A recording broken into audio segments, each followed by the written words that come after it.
राव हे सस हे करना भेद हे राव।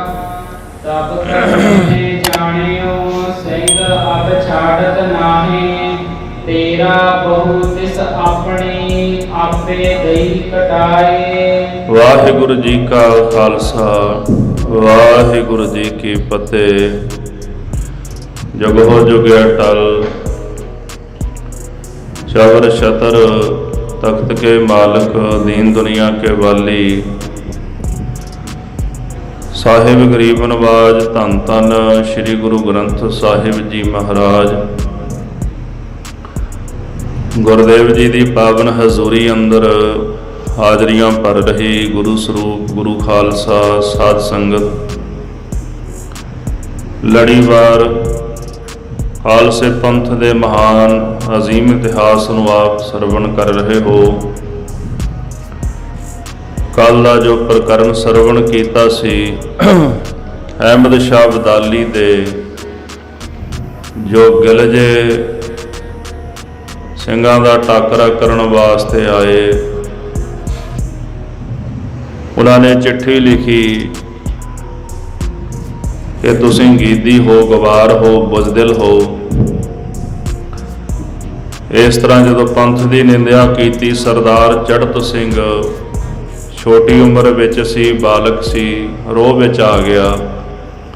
खंडा लैके इकल्ला ही तुरका नाल जंग करन वास्ते तुर पिया। सरदार सुखा सिंह ने जदों वेख्या घोड़े ते सवार होके चढ़त सिंह दे नाल रले, आख्या बेटा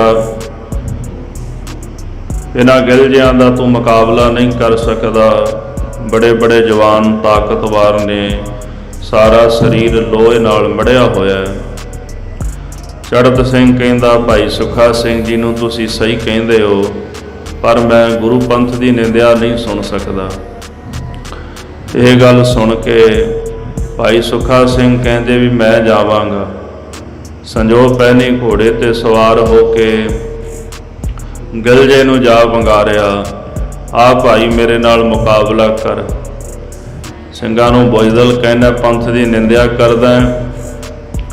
इस तरह गिलजे दा ते भाई सुखा सिंह दा जंग होया। दोने बेहोश होए, घोड़े तो थले डिगे।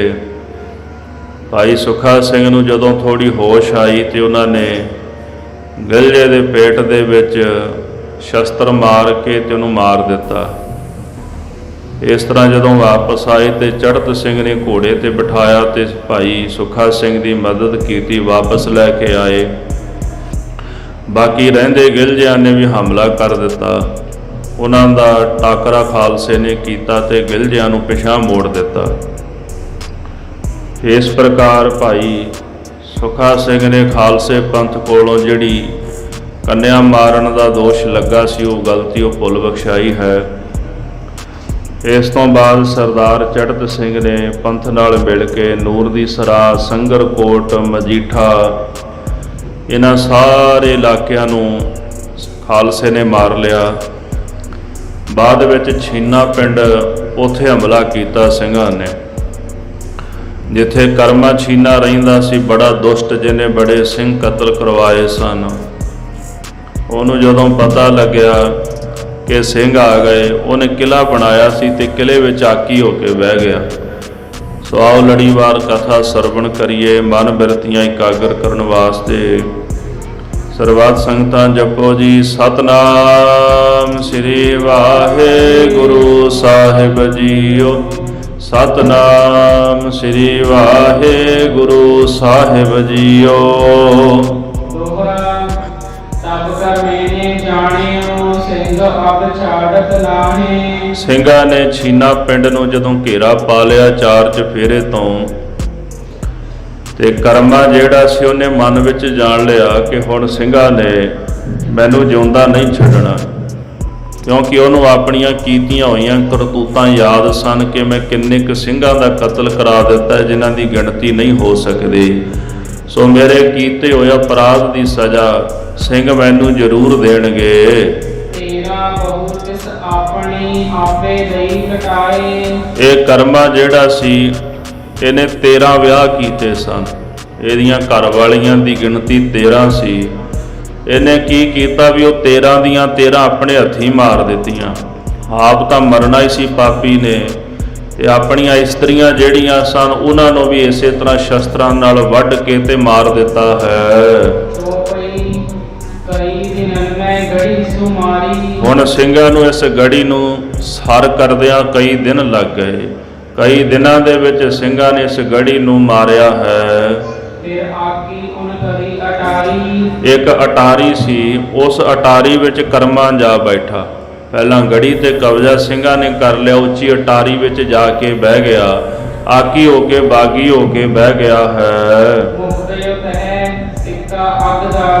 ਹੁਣ ਸਿੰਘਾਂ ਨਾਲ ਜੰਗ ਕਰਦਿਆਂ ਲੜਾਈ ਕਰਦਿਆਂ ਦਾਰੂ ਸਿੱਕਾ ਵੀ ਇਹਦਾ ਖਤਮ ਹੋ ਗਿਆ।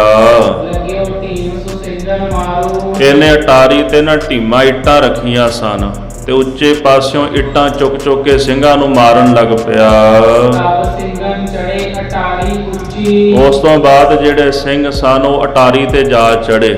ਜਿੱਥੇ ਕਰਮਾ ਬੈਠਾ ਸੀ ਨਾ, ਉਸ ਅਟਾਰੀ ਦੇ ਉੱਤੇ ਸਿੰਘਾਂ ਨੇ ਜਾ ਕੇ ਕਬਜ਼ਾ ਕਰ ਲਿਆ। ਇਸੇ ਤਰ੍ਹਾਂ ਵਿਚਕਾਰਲੀ ਜਗ੍ਹਾ 'ਚ ਢੀਮਾਂ ਭਰ ਭਰ ਕੇ ਉਹ ਜਗ੍ਹਾ ਜਿਹੜੀ ਸੀ ਉੱਚੀ ਕਰ ਲਈ ਹੈ। ਇਸ ਤਰ੍ਹਾਂ ਸਿੰਘਾਂ ਨੇ ਉੱਚੀ ਜਗ੍ਹਾ ਤੇ ਚੜ੍ਹ ਕੇ ਅਟਾਰੀ ਮੱਲ ਲਈ।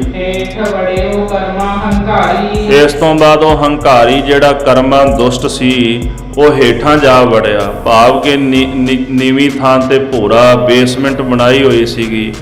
ਇੱਕ ਗੜੀ ਸੀ, ਚਵਾਰਾ ਬਣਾਇਆ, ਅਟਾਰੀ ਬਣਾਈ ਤੇ ਹੇਠਲੇ ਪਾਸੇ ਉਹਨੇ ਜਗ੍ਹਾ ਬਣਾਈ ਹੋਈ ਸੀ, ਭੋਰਾ ਬਣਾਇਆ ਸੀ। ਜਦੋਂ ਸਿੰਘ ਅਟਾਰੀ ਤੇ ਚੜ੍ਹ ਗਏ ਉਹ ਜਗ੍ਹਾ ਮੱਲ ਲਈ, ਉਹ ਜਾ ਕੇ ਭੋਰੇ ਵਿੱਚ ਲੁਕ ਗਿਆ ਹੈ। ਫਿਰ ਸਿੰਘਾਂ ਨੇ ਅਟਾਰੀ ਦੀ ਜਿਹੜੀ ਛੱਤ ਸੀ ਨਾ ਉਹ ਛੱਤ ਢਾਹ ਦਿੱਤੀ ਹੈ। ਗੋਲੀਆਂ ਮਾਰੀਆਂ ਛੱਤ ਦੇ ਉੱਪਰਲੇ ਪਾਸਿਓਂ, ਗੋਲੀਆਂ ਮਾਰ ਮਾਰ ਕੇ ਸਾਰੀ ਛੱਤ ਚੀਰ ਦਿੱਤੀ ਹੈ। ਕਰਮਾ ਅੰਦਰ ਲੁਕਿਆ ਹੋਇਆ ਸੀ, ਉਹਨੇ ਮਨ ਵਿੱਚ ਜਾਣ ਲਿਆ ਵੀ ਹੁਣ ਮੈਂ ਜਿਉਂਦਾ ਨਹੀਂ ਬਚਣਾ,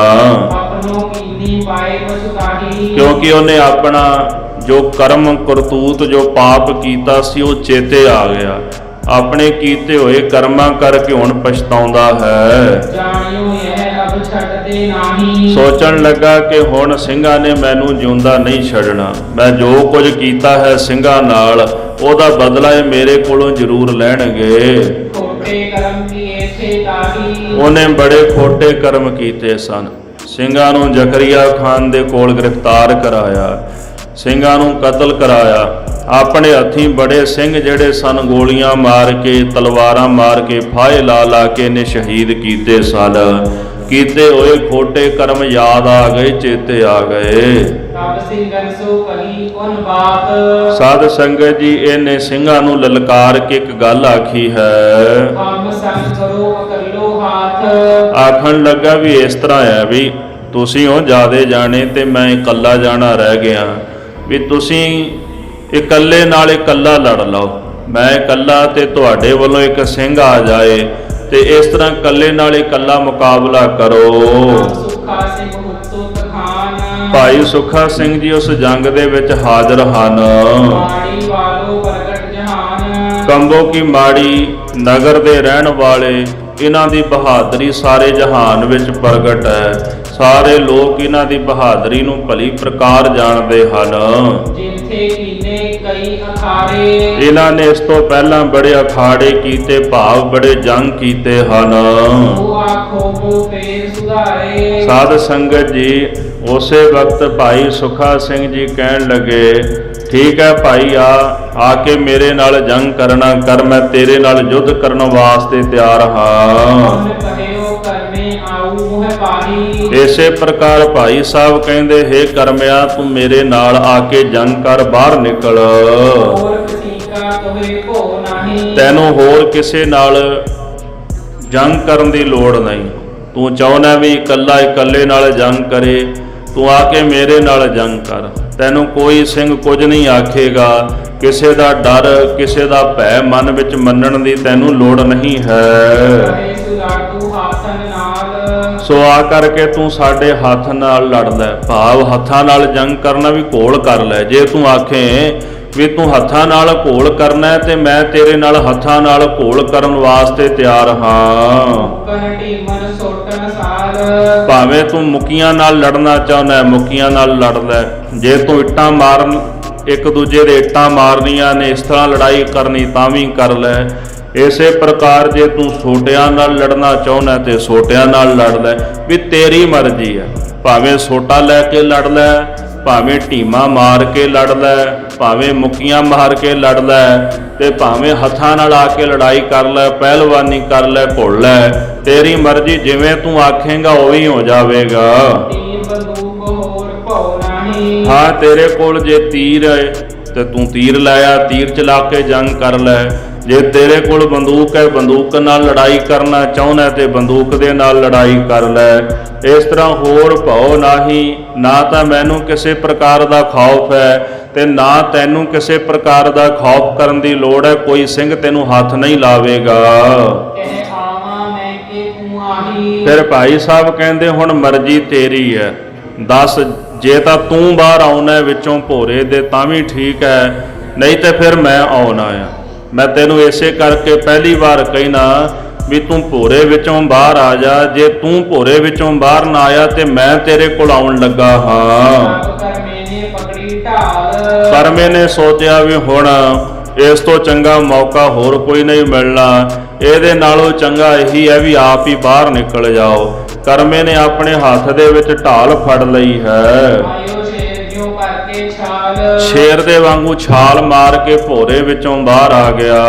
ਸੁੱਖਾ ਸਿੰਘ ਕਹਿਓ ਵਾਰ ਅਬ ਤੇਰਾ ਭਾਈ ਸੁੱਖਾ ਸਿੰਘ ਕਹਿਣ ਲੱਗੇ, ਕਰਮਿਆ ਤੈਨੂੰ ਮੌਕਾ ਦੇਣਾ, ਤੂੰ ਮੇਰੇ ਉੱਤੇ ਵਾਰ ਕਰ ਲੈ, ਹਮਲਾ ਕਰ ਲੈ। ਵਾਰ ਦੂਸਰਾ ਹੋਗਾ ਮੇਰਾ ਪਹਿਲਾ ਵਾਰ ਤੇਰਾ ਹੋਵੇਗਾ, ਤੂੰ ਮੇਰੇ ਤੇ ਹਮਲਾ ਕਰ ਲੈ, ਤੇ ਦੂਜੀ ਵਾਰੀ ਮੈਂ ਤੇਰੇ ਤੇ ਵਾਰ ਕਰਾਂਗਾ। ਤਬ ਕਰ ਮੈਨੇ ਬਰਛੀ ਮਾਰੀ ਇਹ ਬਚਨ ਸੁਣ ਕੇ ਕਰਮੇ ਨੇ ਭਾਈ ਸੁੱਖਾ ਸਿੰਘ ਉੱਤੇ ਬਰਛੀ ਚਲਾ ਦਿੱਤੀ। ਸੁੱਖਾ ਸਿੰਘ ਪਰ ਢਾਲ ਸੰਭਾਰੀ ਸੁੱਖਾ ਸਿੰਘ ਨੇ ਢਾਲ ਮੂਹਰੇ ਕਰਕੇ ਤੇ ਕਰਮੇ ਦੀ ਚਲਾਈ ਬਰਛੀ ਢਾਲ ਦੇ ਉੱਪਰ ਸੰਭਾਲ ਲਈ। ਬਰਛੀ ਆਪਣੇ ਆਪ ਨੂੰ ਲੱਗਣ ਨਹੀਂ ਦਿੱਤੀ, ਦੁਸ਼ਮਣ ਦਾ ਵਾਰ ਨਿਫਲ ਕਰ ਦਿੱਤਾ ਹੈ। ਫਿਰ ਸੁੱਖਾ ਸਿੰਘ ਤਲਵਾਰ ਚਲਾਈ ਭਾਈ ਸੁੱਖਾ ਸਿੰਘ ਕਹਿਣ ਲੱਗੇ, ਕਰਮਿਆ ਹੁਣ ਮੇਰੀ ਵਾਰੀ ਹੈ। ਉਸੇ ਵਕਤ ਉਹਨਾਂ ਨੇ ਆਪਣੀ ਤਲਵਾਰ ਦਾ ਵਾਰ ਕੀਤਾ ਹੈ। ਕਰਮਾਂ ਦੋਥਾਂ ਕੀਨੋ ਸਾਈ ਮਾਰ ਕੇ ਤਲਵਾਰ ਉਹ ਕਰਮਾਂ ਦੁਸ਼ਟ ਜਿਹਨੇ ਅਨੇਕਾਂ ਸਿੰਘ ਸ਼ਹੀਦ ਕੀਤੇ ਸਨ, ਉਸ ਪਾਪੀ ਦਾ ਭੋਗ ਪਾ ਦਿੱਤਾ, ਉਹਦੇ ਦੋ ਟੋਟੇ ਕਰ ਦਿੱਤੇ ਕਰਮੇ ਦੇ ਭਾਈ ਸੁੱਖਾ ਸਿੰਘ ਨੇ। ਐਸੀ ਭਾਂਤ ਸੋ ਕਰਮਾ ਮਾਰਾ ਇਸ ਪ੍ਰਕਾਰ ਗੁਰੂ ਖਾਲਸੇ ਨੇ ਕਰਮਾ ਪਾਪੀ ਮਾਰ ਦਿੱਤਾ ਹੈ। ਔਰ ਸੁੱਖਾ ਸਿੰਘ ਸੁਨੋ ਅਖਾਰਾ ਇਸ ਤਰ੍ਹਾਂ ਭਾਈ ਸੁੱਖਾ ਸਿੰਘ ਦਾ ਹੋਰ ਜੰਗ ਵੀ ਸੁਣੋ। ਜਿੱਥੇ ਤੁਸੀਂ ਬਹਾਦਰੀ ਪਿੱਛੇ ਸੁਣੀ ਭਾਈ ਸੁੱਖਾ ਸਿੰਘ ਦੀ, ਤੁਹਾਨੂੰ ਹੋਰ ਵੀ ਉਹਦੀ ਕਥਾ ਸੁਣਾਉਂਦਾ ਹਾਂ। ਅਬ ਤੁਰਕਨ ਪਾਇਓ ਤੋ ਜੋਰਾ ਸਾਧ ਸੰਗਤ ਜੀ, ਜਦੋਂ ਤੁਰਕਾਂ ਨੇ ਆਪਣਾ ਚਾਰਜ ਫੇਰੇ ਜ਼ੋਰ ਪਾ ਦਿੱਤਾ ਕਿ ਥਾਂ ਥਾਂ ਤੇ ਜਿੱਥੇ ਵੀ ਸਿੰਘ ਨਜ਼ਰ ਆਏ ਕਤਲ ਕਰ ਦਿਓ। ਤੇਤਨਾ ਨਹਾਵਤ ਅੰਮ੍ਰਿਤਸਰ ਮੋਰਾ ਤੇ ਸ੍ਰੀ ਅੰਮ੍ਰਿਤਸਰ ਸਾਹਿਬ ਦੇ ਪਾਵਨ ਸਰੋਵਰ ਵਿੱਚ ਤੁਰਕ ਸਿੰਘਾਂ ਨੂੰ ਇਸ਼ਨਾਨ ਨਹੀਂ ਕਰਨ ਦਿੰਦੇ।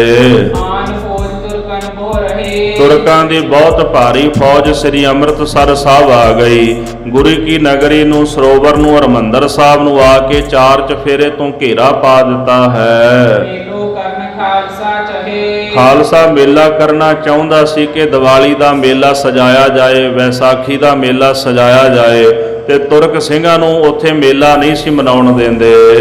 ਦੋਹਰਾ ਮਨੀ ਸਿੰਘ ਜਬ ਤੇ ਪੜਿਓ ਫਿਰ ਸਿੰਘ ਟੁਕਨ ਨਾ ਪਾਹੇ ਜਦੋਂ ਦੇ ਤੁਰਕਾਂ ਨੇ ਭਾਈ ਮਨੀ ਸਿੰਘ ਜੀ ਨੂੰ ਗ੍ਰਿਫਤਾਰ ਕਰਕੇ ਸ਼ਹੀਦ ਕੀਤਾ ਹੈ, ਉਸ ਦਿਨ ਤੋਂ ਬਾਅਦ ਕੋਈ ਵੀ ਜਿਹੜਾ ਸਿੰਘ ਸੀ ਉਹ ਸ੍ਰੀ ਅੰਮ੍ਰਿਤਸਰ ਸਾਹਿਬ ਢੁਕ ਨਹੀਂ ਸੀ ਸਕਿਆ। ਇੰਨੇ ਸਖਤ ਪਹਿਰੇ ਲਾ ਦਿੱਤੇ ਸਨ ਵੈਰੀਆਂ ਨੇ ਕਿ ਸਿੰਘ ਅੰਮ੍ਰਿਤਸਰ ਸਾਹਿਬ ਪਹੁੰਚ ਨਹੀਂ ਸਨ ਸਕਦੇ। ਰਾਤੀ ਸਿੰਘ ਮੱਜਨ ਕਰੈ ਹਨੇਰ ਸਵੇਰੇ ਜਾਏ ਗੁਰੂ ਕਾ ਖਾਲਸਾ ਉਹਨਾਂ ਨੇ ਤਰੀਕਾ ਵਰਤ ਲਿਆ ਵੀ ਜਦੋਂ ਹਨੇਰੀ ਰਾਤ ਹੋਣੀ, ਕੁੱਪ ਹਨੇਰੀ ਰਾਤ ਹੋਣੀ, ਤੇ ਰਾਤ ਨੂੰ ਜਾ ਕੇ ਸ੍ਰੀ ਅੰਮ੍ਰਿਤਸਰ ਸਾਹਿਬ ਉਹਨਾਂ ਨੇ ਇਸ਼ਨਾਨ ਕਰ ਲੈਣਾ, ਜਾਂ ਹਨੇਰ ਸਵੇਰ ਜਦੋਂ ਵੀ ਮੌਕਾ ਮਿਲਣਾ ਆ ਕੇ ਸ੍ਰੀ ਹਰਿਮੰਦਰ ਸਾਹਿਬ ਦੇ ਪਾਵਨ ਸਥਾਨ ਨੂੰ ਨਮਸਕਾਰ ਕਰਨੀ ਤੇ ਸਰੋਵਰ ਵਿੱਚ ਇਸ਼ਨਾਨ ਕਰਕੇ ਧੰਨ ਗੁਰੂ ਰਾਮਦਾਸ ਸੱਚੇ ਪਾਤਸ਼ਾਹ ਜੀ ਦੀਆਂ ਖੁਸ਼ੀਆਂ ਪ੍ਰਾਪਤ ਕਰਦੇ ਹਨ। ਉਹ ਕਾ ਜੀ ਨੇ ਫਿਰ ਕਹੇ ਰਸਿਓ ਯਹ ਅੰਮ੍ਰਿਤ ਸਰ ਪ੍ਰਤਾਪ। ਇੱਕ ਦਿਨ ਸਭਾ ਸਜੀ ਜ਼ਕਰੀਆ ਖਾਨ ਦੀ। ਜ਼ਕਰੀਆ ਖਾਨ ਇਹ ਗੱਲ ਕਹਿਣ ਲੱਗਾ, ਬੜੇ ਸਿੰਘ ਮਾਰੇ ਨੇ, ਪਰ ਪਤਾ ਨਹੀਂ ਇਹ ਕਿੱਥੋਂ ਫੇਰ ਆ ਜਾਂਦੇ ਨੇ। ਸਿੰਘਾਂ ਨੂੰ ਮਾਰ ਮਾਰ ਕੇ ਮੈਂ ਥੱਕ ਗਿਆ, ਪਰ ਇਹ ਫਿਰ ਜਿਉਂਦੇ ਹੋ ਜਾਂਦੇ ਨੇ। ਤੇ ਸਾਧ ਸੰਗਤ ਜੀ ਕਾਜੀ ਜਿਹੜੇ ਸਨ ਉਹ ਕਹਿਣ ਲੱਗੇ ਜ਼ਕਰੀਆ ਖਾਨ ਨੂੰ, ਇਹ ਅੰਮ੍ਰਿਤਸਰ ਪ੍ਰਤਾਪ, ਇਹ ਸ੍ਰੀ ਅੰਮ੍ਰਿਤਸਰ ਸਾਹਿਬ ਸਰੋਵਰ ਦਾ ਪ੍ਰਤਾਪ ਹੈ। ਨਾਮ ਹੀ ਅੰਮ੍ਰਿਤਸਰ ਹੈ ਨਾ, ਅੰਮ੍ਰਿਤਸਰ ਸਰ ਸਰੋਵਰ ਨੂੰ ਕਹਿੰਦੇ, ਅੰਮ੍ਰਿਤ ਦਾ ਸਰੋਵਰ। ਇਹ ਉਹ ਸਾਰਾ ਪ੍ਰਤਾਪ ਉਸ ਸਰੋਵਰ ਦਾ। ਇਹਨਾਂ ਦੇ ਗੁਰੂ ਨੇ, ਇਹਨਾਂ ਦੇ ਵਲੀ ਨੇ ਇਹਨਾਂ ਨੂੰ ਆਬੇ ਹਯਾਤ ਦਿੱਤਾ ਆ, ਅੰਮ੍ਰਿਤ ਦਾ ਕੁੰਡ ਬਖਸ਼ਿਸ਼ ਕੀਤਾ ਹੈ। ਉਹਦੇ ਵਿੱਚ ਇਸ਼ਨਾਨ ਕਰਕੇ ਜੀਵਤ ਹੋ ਜਾਂਦੇ ਨੇ, ਸਦਾ ਵਾਸਤੇ ਅਮਰ ਹੋ ਜਾਂਦੇ ਹਨ। ਥੱਕੇ ਮਾਰ ਮੋਹ ਜਤਨ ਸੋ ਹੋਤ ਨਾ ਸਿੰਘਨ ਖਾਪ। ਇਸੇ ਕਰਕੇ ਅੰਮ੍ਰਿਤਸਰ ਸਾਹਿਬ ਦੇ ਵਿੱਚ ਇਸ਼ਨਾਨ ਕਰਦੇ ਨੇ ਤੇ ਅਮਰ ਹੋ ਜਾਂਦੇ ਨੇ। ਅਸੀਂ ਇਹਨਾਂ ਨੂੰ ਮਾਰ ਮਾਰ ਕੇ ਥੱਕ ਗਏ ਆ, ਤੇ ਇਹ ਸਿੰਘਾਂ ਦਾ ਸਾਡੇ ਕੋਲੋਂ ਨਾਸ਼ ਨਹੀਂ ਹੁੰਦਾ। ਇੱਕ ਮਾਰਦਿਆਂ 10 ਹੋਰ ਪੈਦਾ ਹੋ ਜਾਂਦੇ ਹਨ। ਇਸ ਤਰ੍ਹਾਂ ਜਦੋਂ ਬਚਨ ਜ਼ਕਰੀਆ ਖਾਨ ਨੇ ਸੁਣੇ, ਉਹਨਾਂ ਨੇ ਉੱਥੇ ਚੌਂਕੀ ਬਿਠਾ ਦਿੱਤੀ, ਪੱਕਾ ਹੀ ਥਾਣਾ ਬਣਾ ਦਿੱਤਾ ਅੰਮ੍ਰਿਤਸਰ ਸਾਹਿਬ।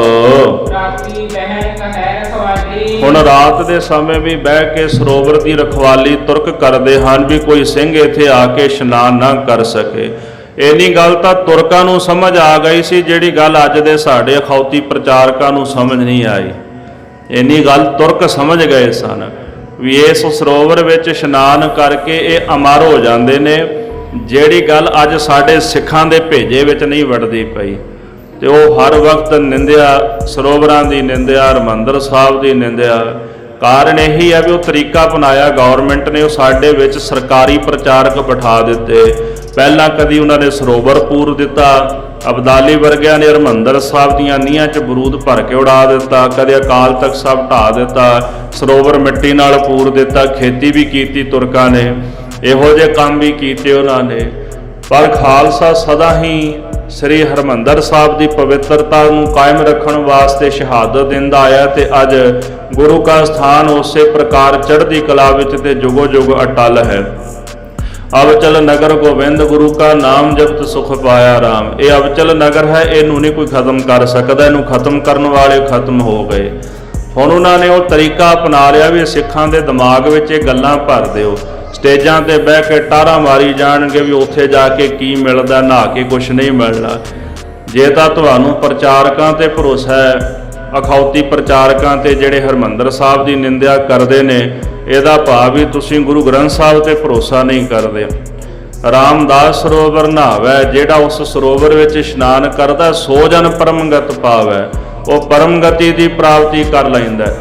ਐਵੇਂ ਨਹੀਂ ਸਤਿਗੁਰੂ ਜੀ ਨੇ ਫਰਮਾਨ ਕੀਤਾ, ਡਿਠੇ ਸਭੇ ਥਾਵ ਨਹੀਂ ਤੁਧ ਜਿਹਿਆ, ਬੱਧੋ ਪੁਰਖ ਵਧਾਤੇ ਤਾਂ ਤੂੰ ਸੋਹਿਆ।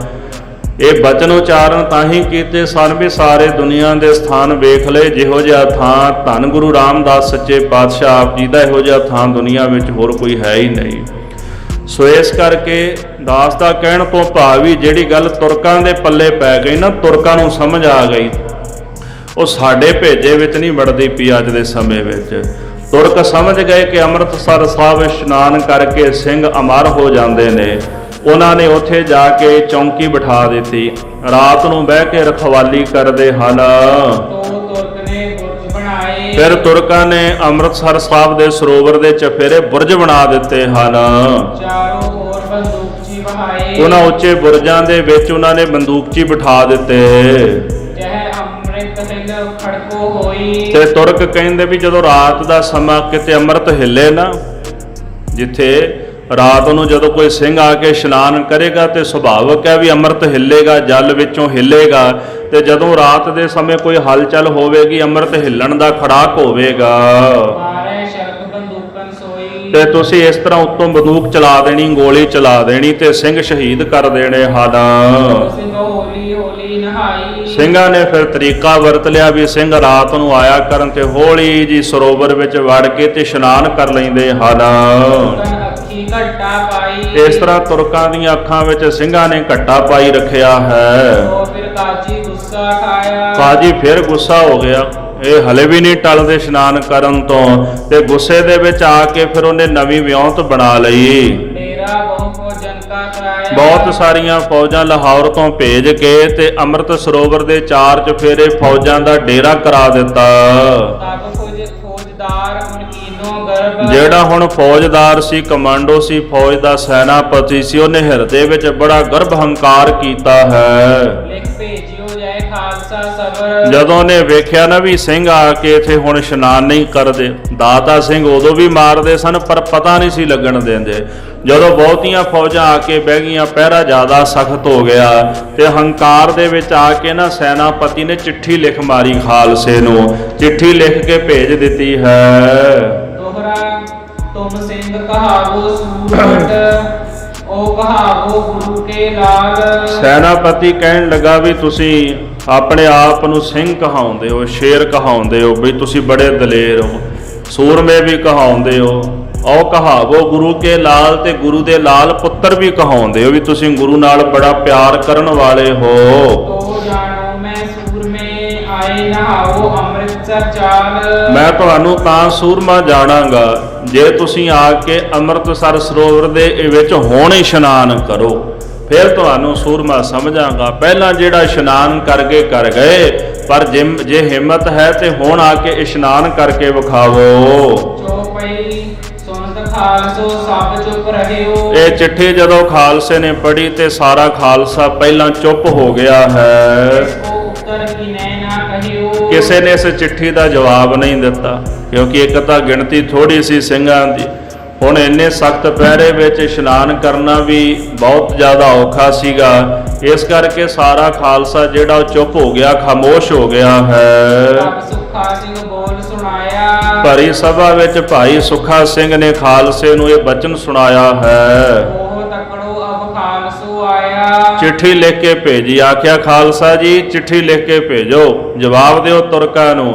ਜਵਾਬ ਕੀ ਦਿੱਤਾ ਚਿੱਠੀ ਵਿੱਚ? ਹੇ ਤੁਰਕੋ ਤਕੜੇ ਹੋ ਜਾਓ, ਹੁਣ ਖਾਲਸਾ ਇਸ਼ਨਾਨ ਕਰਨ ਵਾਸਤੇ ਆ ਰਿਹਾ ਹੈ। ਉਹ ਜਾਏ ਜਸੂਸੀ ਕਹੀ, ਜਿਹੜਾ ਜਸੂਸ ਆਇਆ ਸੀ, ਮੁਖਬਰ ਆਇਆ ਸੀ, ਉਹਨੇ ਜਾ ਕੇ ਤੁਰਕਾਂ ਨੂੰ ਇਹ ਮੁਖਬਰੀ ਕਰ ਦਿੱਤੀ ਹੈ। ਤਬ ਤੁਰਕਨ ਕੋ ਚਿੰਤਾ ਪਈ, ਕਿ ਸੁਖਾ ਸਿੰਘ ਕਹਿੰਦਾ ਵੀ ਮੈਂ ਆ ਕੇ ਇਸ਼ਨਾਨ ਕਰਕੇ ਵਿਖਾਵਾਂਗਾ ਤੁਹਾਨੂੰ। ਇਹ ਖਬਰ ਸੁਣਦਿਆਂ ਸਾਰ ਤੁਰਕਾਂ ਨੂੰ ਫਿਰ ਚਿੰਤਾ ਪੈ ਗਈ ਵੀ ਹੁਣ ਤਾਂ ਸਾਡੀ ਫਿਰ ਹੇਠੀ ਹੋ ਜਾਣੀ ਹੈ। ਉੱਚੇ ਟਾਂਗੂ ਦੀਏ ਚੜਾਏ, ਜਿਹੜੇ ਟਾਂਗੂ ਸਨ, ਟਾਂਗੂ ਨਾ ਸਮਿਆਂ ਵਿੱਚ ਉਹਨਾਂ ਨੂੰ ਕਹਿੰਦੇ ਸਨ ਵੀ ਜਿਹੜੇ ਉੱਚੇ ਦਰਖਤਾਂ ਤੇ ਬਹਿ ਕੇ ਤੇ ਦੂਰ ਦੂਰ ਤੱਕ ਨਿਗਾਹ ਮਾਰ ਕੇ ਵੇਖਦੇ ਸਨ ਵੀ ਕੋਈ ਆਉਂਦਾ ਤਾਂ ਨਹੀਂ, ਵੀ ਦੂਰੋਂ ਕੋਈ ਰਾਹਗੀਰ ਤੁਰਿਆ ਆਉਂਦਾ, ਉਹਨਾਂ ਨੂੰ ਟਾਂਗੂ ਕਹਿੰਦੇ ਸਨ। ਇਸ ਤਰ੍ਹਾਂ ਜਿਹੜੇ ਟਾਂਗੂ ਸਨ ਉਹਨਾਂ ਨੂੰ ਉੱਚੇ ਦਰਖਤਾਂ ਤੇ ਬੁਰਜਾਂ ਤੇ ਬਿਠਾ ਦਿੱਤਾ ਵੀ ਦੂਰ ਦੂਰ ਤੱਕ ਨਿਗਾਹ ਮਾਰਨੀ ਹੈ, ਵੇਖੋ ਕਿਤੇ ਕੋਈ ਸਿੰਘ ਤਾਂ ਨਹੀਂ ਆਉਂਦਾ। ਮਤ ਇਹਾਂ ਸਿੰਘ ਪੜੈਂਗੇ ਆਏ, ਧਿਆਨ ਰੱਖਣਾ ਵੀ ਮਤਾ ਕਿਤੇ ਸਿੰਘ ਇੱਥੇ ਆ ਕੇ ਤੇ ਇਸ਼ਨਾਨ ਨਾ ਕਰ ਜਾਣ। ਬਹੁਤ ਕਹੈ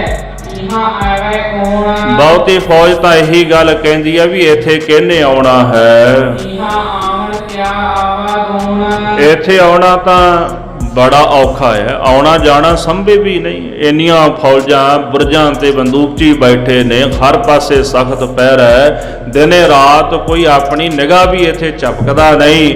ਇੱਥੇ ਤਾਂ ਆਉਣਾ ਜਾਣਾ ਅਸੰਭਵ ਹੈ। ਇਹ ਕਿੱਦਾਂ ਹੋ ਸਕਦਾ ਵੀ ਕੋਈ ਇੱਥੇ ਆ ਕੇ ਇਸ਼ਨਾਨ ਕਰ ਲਵੇ।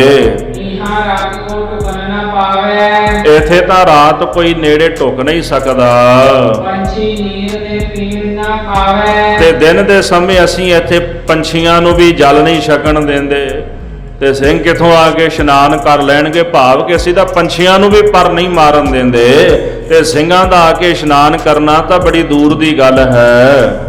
ਦੋਹਰਾ ਆਗੇ ਤੇ ਉਨ 10 ਗੁਣੀ ਕਈ ਤਕੜਾਈ ਤਿਤ, ਜਦੋਂ ਭਾਈ ਸੁਖਾ ਸਿੰਘ ਨੇ ਗੱਲ ਕੀਤੀ ਵੀ ਹੁਣ ਖਾਲਸਾ ਆਵੇਗਾ ਤੇ ਤਕੜੇ ਹੋ ਜਾਓ, ਇਹ ਖਬਰ ਸੁਣਦਿਆਂ ਸਾਰ ਤੁਰਕਾਂ ਨੇ ਅੱਗੇ ਨਾਲੋਂ 10 ਗੁਣਾ ਜ਼ਿਆਦੀ ਉਥੇ ਤਕੜਾਈ ਕਰ ਦਿੱਤੀ, ਸਖਤ ਪਹਿਰੇ ਲਾ ਦਿੱਤੇ ਹਨ।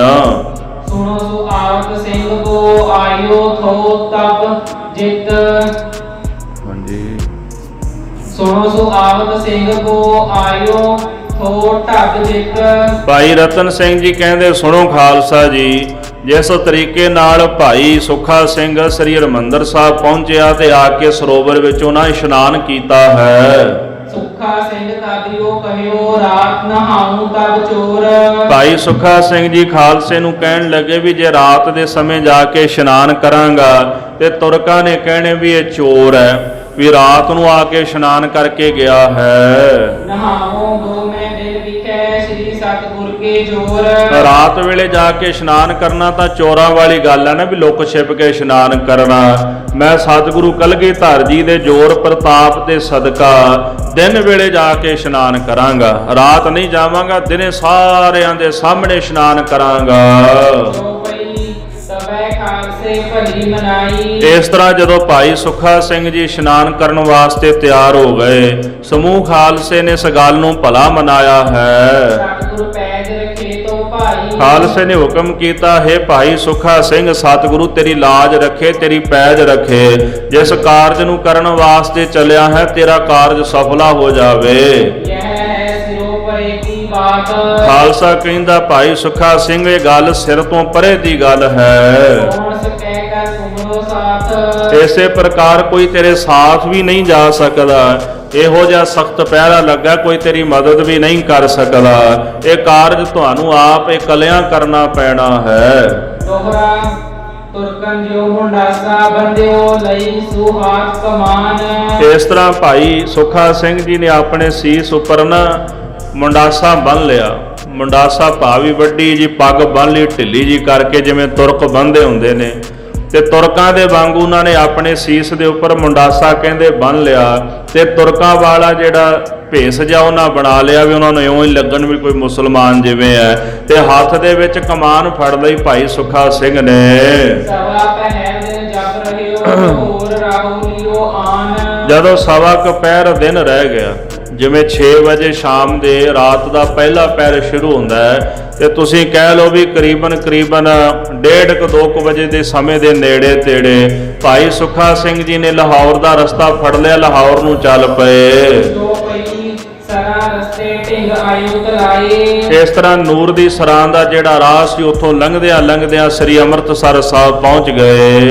ਜਲ ਪੀਵਨ ਕੋ ਕਹਿਓ ਬੁਲਾਏ। ਇਸ ਤਰ੍ਹਾਂ ਜਦੋਂ ਉੱਥੇ ਪਹੁੰਚੇ ਤੇ ਕਿਸੇ ਪਛਾਣਿਆ ਨਾ ਵੀ, ਉਹਨਾਂ ਨੇ ਸੋਚਿਆ ਵੀ ਕੋਈ ਰਾਹਗੀਰ ਹੋਣਾ ਹੈ, ਤੇ ਉਹਨਾਂ ਨੇ ਜਲ ਛਕਣ ਦੇ ਬਹਾਨੇ ਜਿਹੜਾ ਘੋੜਾ ਸੀ ਉਹ ਸਰੋਵਰ ਦੇ ਨੇੜੇ ਕਰ ਲਿਆ। ਆਗੇ ਕਰਕੇ ਅੰਮ੍ਰਿਤ ਪਿਲਾਇਆ। ਪਹਿਲਾ ਘੋੜਾ ਮੂਹਰੇ ਕੀਤਾ ਤੇ ਘੋੜੇ ਨੂੰ ਮੂਹਰੇ ਕਰਕੇ ਅੰਮ੍ਰਿਤ ਜਲ ਛਕਾ ਲਿਆ ਘੋੜੇ ਨੂੰ।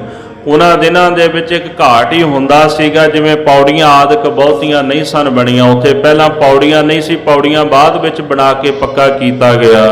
ਤੇ ਪਹਿਲਾਂ ਜਿਵੇਂ ਆਮ ਘਾਟ ਹੁੰਦਾ ਉਹ ਘਾਟ ਹੀ ਸੀ ਉੱਥੇ।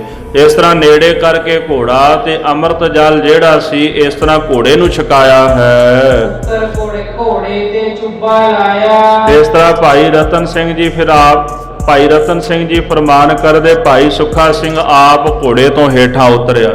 ਸਣੇ ਘੋੜੇ ਵਰ ਗਏ ਨਾ, ਵਿੱਚ ਘੋੜੇ ਤੇ ਬੈਠੇ ਸਨ, ਘੋੜੇ ਨੇ ਜਲ ਛਕਿਆ ਤੇ ਆਪ ਫਿਰ ਘੋੜੇ ਤੋਂ ਉਤਰ ਕੇ ਤੇ ਜਲ ਵਿੱਚ ਚੁੱਭਾ ਮਾਰ ਲਿਆ, ਸਰੋਵਰ ਵਿੱਚ ਇਸ਼ਨਾਨ ਕਰ ਲਿਆ।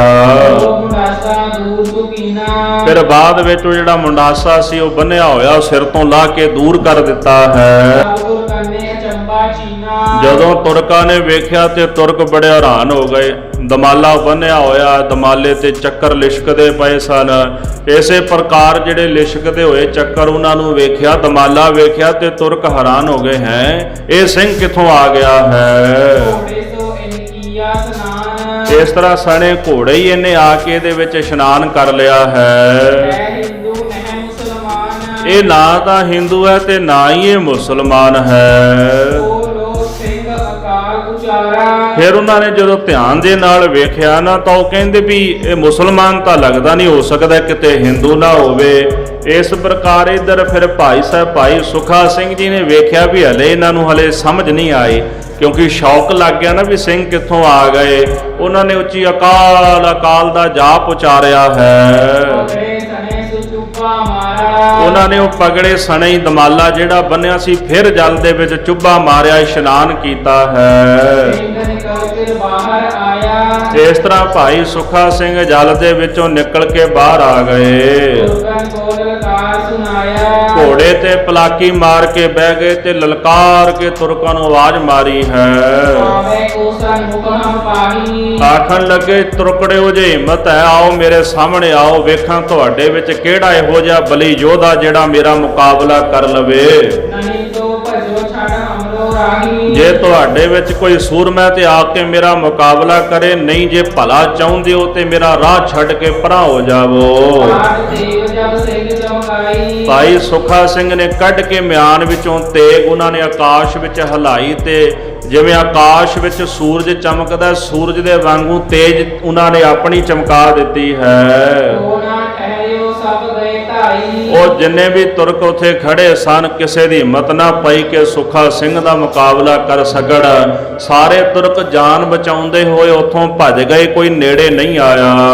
ਦੋਹਰਾ ਐਦਰ ਉਦਰ ਹੋ ਗਏ, ਛਾੜ ਦਿਓ ਉਨ ਰਾਹੀ, ਭਾਈ ਸੁੱਖਾ ਸਿੰਘ ਦੀ ਦਲੇਰੀ ਵੇਖੀ, ਉਹਨਾਂ ਸੋਚਿਆ ਵੀ ਇਹਨੇ ਤਾਂ ਇਸ਼ਨਾਨ ਕਰ ਲਿਆ, ਇਹਨਾਂ ਦਾ ਕੀ ਆ, ਇਹਨਾਂ ਸਿਰ ਤੇ ਮਰਨ ਮੰਡਿਆ ਹੋਇਆ, ਅਸੀਂ ਤਾਂ ਆਪ ਇਹਨਾਂ ਦੇ ਹੱਥੋਂ ਮਾਰੇ ਜਾਵਾਂਗੇ, ਜਾਂਦਾ ਜਾਏ ਸਾਨੂੰ ਕੀ ਹੈ।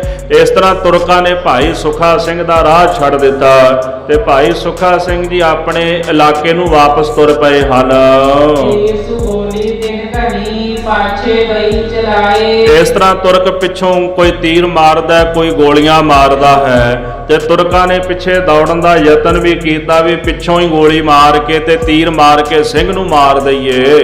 ਚੋਪਈ ਤੀਰ ਬੋਲੀ ਕੋ ਨਾਹਨ ਲਾਗੀ, ਸਤਿਗੁਰਾਂ ਦੀ ਅਜਿਹੀ ਕਲਾ ਉੱਥੇ ਵਰਤੀ ਕਿ ਭਾਈ ਸੁੱਖਾ ਸਿੰਘ ਨੂੰ ਨਾ ਕੋਈ ਤੀਰ ਵੱਜਿਆ ਤੇ ਨਾ ਕੋਈ ਗੋਲੀ ਵੱਜੀ ਹੈ। ਸਿੰਘ ਕੋ ਘੋੜਾ ਲੰਘਿਓ ਆਗੀ, ਇਸ ਤਰ੍ਹਾਂ ਭਾਈ ਸਾਹਿਬ ਦਾ ਘੋੜਾ ਜਿਹੜਾ ਬਹੁਤ ਅਗਾਂਹ ਨੂੰ ਲੰਘ ਗਿਆ, ਸ੍ਰੀ ਅੰਮ੍ਰਿਤਸਰ ਸਾਹਿਬ ਤੋਂ ਕਾਫੀ ਦੂਰ ਚਲੇ ਗਏ ਹਨ ਪਿਛੇ ਲਗੇ ਦੇਉ ਸਕੇ ਨਾ ਮੇਲ, ਤੇ ਤੁਰਕ ਵੀ ਪਿੱਛੇ ਲੱਗ ਗਏ। ਫੌਜ ਲੈ ਕੇ ਫੌਜ ਦੀ ਟੁਕੜੀ ਜਿਹੜਾ ਸੈਨਾਪਤੀ ਸੀ ਭਾਈ ਸੁੱਖਾ ਸਿੰਘ ਦੇ ਪਿੱਛੇ ਦੌੜ ਪਿਆ, ਪਰ ਉਹ ਸਿੰਘ ਦਾ ਮੁਕਾਬਲਾ ਨਾ ਕਰ ਸਕੇ, ਭਾਵ ਉਹਨਾਂ ਦੇ ਨਾਲ ਰਲ ਨਹੀਂ ਸਕੇ। ਇਸ ਵਿੱਚ ਸਿੰਘ ਜੀ ਖੇਡੀ ਖੇਲ, ਇਸ ਵਿਧੀ ਨਾਲ ਭਾਈ ਸੁੱਖਾ ਸਿੰਘ ਜੀ ਨੇ ਬਹਾਦਰੀ ਵਿਖਾਈ, ਇਹ ਕੌਤਕ ਵਿਖਾਇਆ।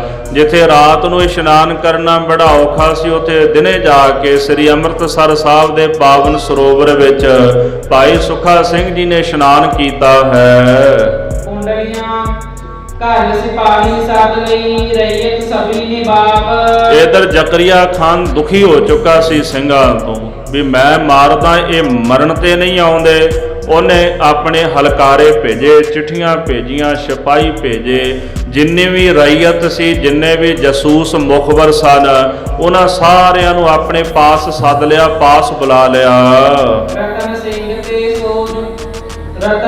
ਤੇ ਸੋ ਸੁਨੋ ਜੋ ਉਨ ਦਿਓ ਆਵਾਜ਼, ਭਾਈ ਰਤਨ ਸਿੰਘ ਜੀ ਕਹਿੰਦੇ ਵੀ ਜੋ ਉਹਨਾਂ ਨੇ ਆਵਾਜ਼ ਦਿੱਤੀ, ਜੋ ਹੁਕਮ ਜ਼ਕਰੀਆ ਖਾਨ ਨੇ ਕੀਤਾ ਹੈ, ਉਹ ਗੱਲ ਤੁਸੀਂ ਰਤਨ ਸਿੰਘ ਦੇ ਕੋਲੋਂ ਸਰਵਣ ਕਰੋ। ਜੋ ਉਨ ਦਿਓ ਆਵਾਜ਼, ਸੋ ਸਭ ਲਿਖਿਓ ਨਾ ਜਾਵੇ। ਭਾਈ ਸਾਹਿਬ ਕਹਿੰਦੇ ਜ਼ਕਰੀਆ ਖਾਨ ਨੇ ਜੋ ਹੁਕਮ ਕੀਤਾ, ਉਹ ਸਾਰੀ ਗੱਲ ਤਾਂ ਇੱਥੇ ਵਿਸਥਾਰ ਦੇ ਨਾਲ ਮੇਰੇ ਕੋਲੋਂ ਲਿਖੀ ਨਹੀਂ ਜਾ ਸਕਦੀ। ਆਪ ਥਕਿਓ ਗਏ ਦੁੱਖ, ਔਰ ਸਭ ਲੋਕ ਸਿਖਾਵੇ।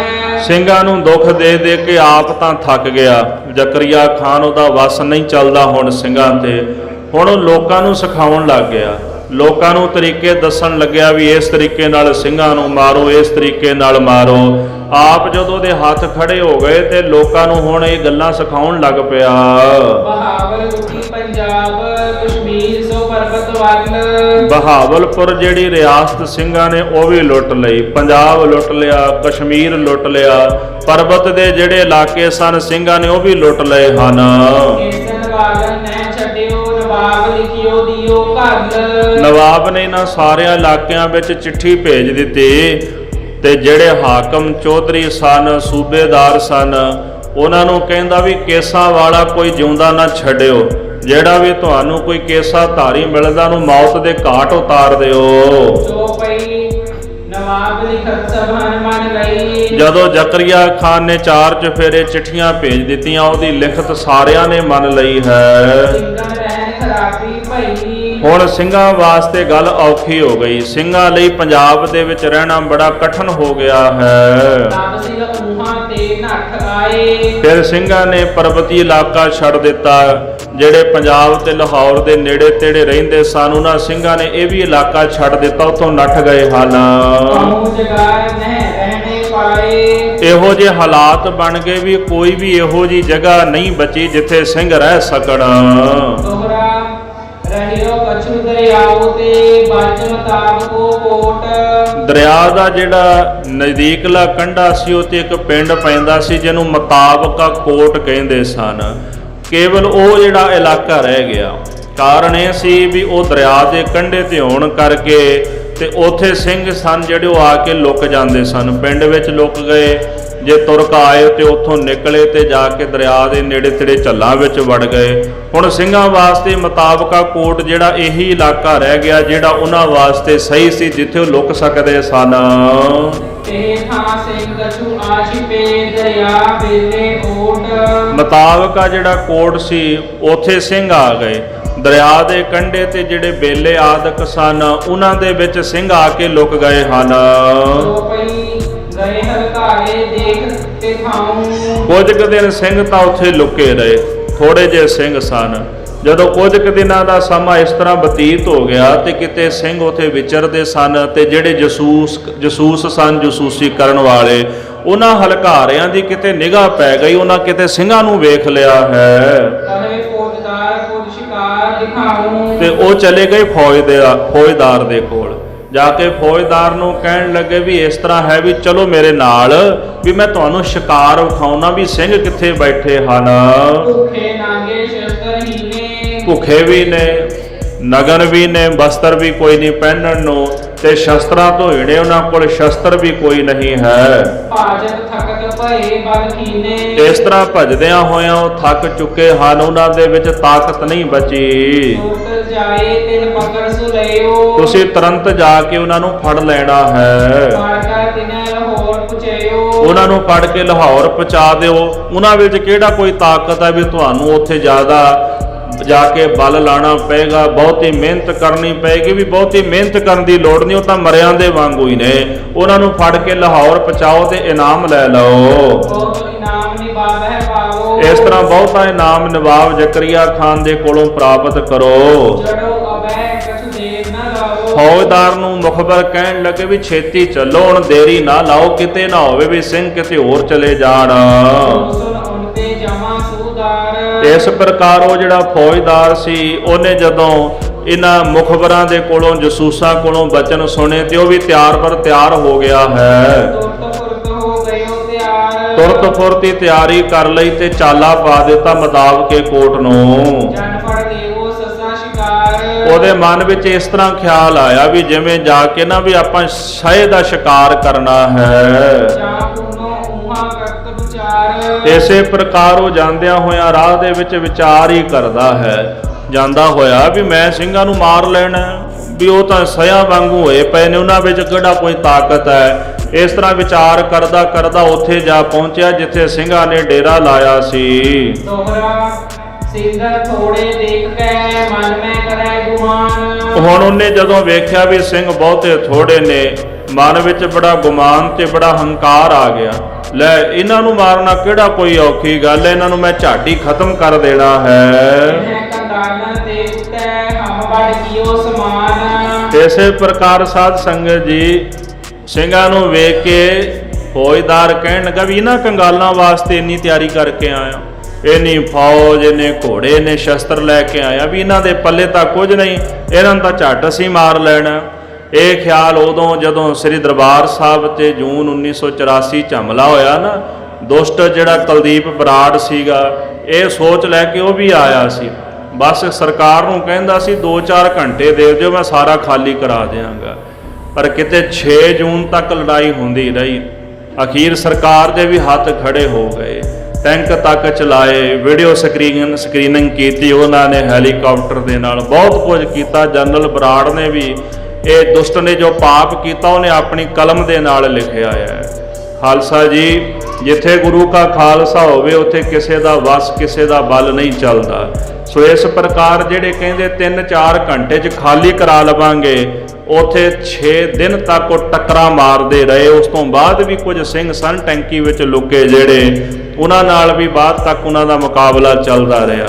ਸੋ ਇਸ ਪ੍ਰਕਾਰ ਜਿਹੜੇ ਸਿੰਘ ਸਨ ਕਮਜ਼ੋਰ ਸਨ, ਉਹਨਾਂ ਨੂੰ ਵੇਖ ਕੇ ਫੌਜਦਾਰ ਕਹਿਣ ਲੱਗਾ ਵੀ ਅਸੀਂ ਐਡਾ ਸਾਜੋ ਸਮਾਨ ਇਹਨਾਂ ਵਾਸਤੇ ਤਿਆਰ ਕਰਕੇ ਆਏ, ਇਹਨਾਂ ਕੰਗਾਲਾਂ ਵਾਸਤੇ, ਇਹਨਾਂ ਨੂੰ ਮਾਰਨ ਲਈ ਤਾਂ ਸਾਡੇ 2-4 ਹੀ ਸਿਪਾਹੀ ਬਹੁਤ ਸਨ। ਇਸ ਤਰ੍ਹਾਂ ਜਮਾਦਾਰ ਨੇ ਆਪਣੇ ਨਾਲ ਦੇ ਫੌਜੀਆਂ ਨੂੰ ਆਖਿਆ ਹੈ, ਤਿਆਰ ਹੋ ਜਾਓ ਭਾਈ, ਇਹਨਾਂ ਵਿੱਚੋਂ ਕੋਈ ਇੱਥੋਂ ਭੱਜ ਕੇ ਨਹੀਂ ਜਾਣਾ ਚਾਹੀਦਾ। 4 ਚਫੇਰੇ ਤੋਂ ਇੱਕੋ ਵਾਰੀ ਇਹਨਾਂ ਤੇ ਟੁੱਟ ਕੇ ਪੈ ਜਾਓ, 4 ਤਰਫ ਤੋਂ ਮਾਰ ਕਰੋ, ਇਹਨਾਂ ਵਿੱਚੋਂ ਕੋਈ ਜਿਉਂਦਾ ਨਹੀਂ ਬਚਣਾ ਚਾਹੀਦਾ।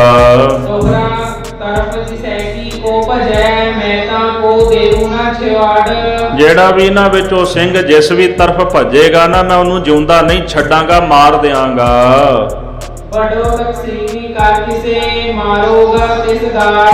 ਇਸ ਪ੍ਰਕਾਰ ਇਹਨਾਂ ਨੂੰ ਨਾ ਵੱਡਾ ਕਸੂਰਵਾਰ ਠਹਿਰਾ ਕੇ, ਵੀ ਵੱਡਾ ਗੁਨਾਹ ਇਹਨਾਂ ਨੇ ਕੀਤਾ, ਇਹਨਾਂ ਨੂੰ ਵੱਡਾ ਗੁਨਾਹਗਾਰ ਬਣਾ ਕੇ ਇੱਥੇ ਮੈਂ ਮਾਰਾਂਗਾ, ਧਰਤੀ ਵਿੱਚ ਇਹਨਾਂ ਨੂੰ ਗੱਡ ਦਿਆਂਗਾ।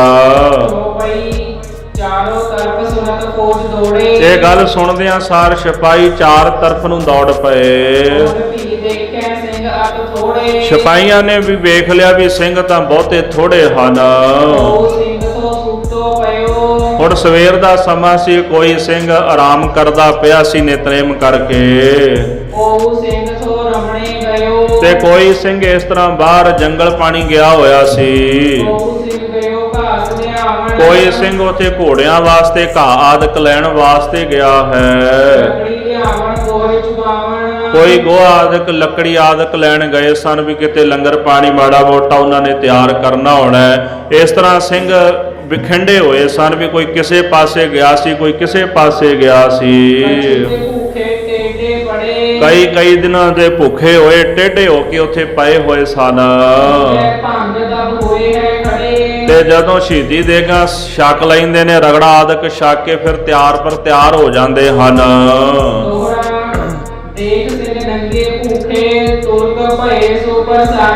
ਸਿੰਘਾਂ ਨੂੰ ਨੰਗਾ ਭੁੱਖਾ ਵੇਖ ਕੇ ਇੱਥੇ ਤੁਰਕ ਬੜੇ ਖੁਸ਼ ਹੋ ਗਏ, ਬੜੇ ਪ੍ਰਸੰਨ ਹੋ ਗਏ ਹਨ।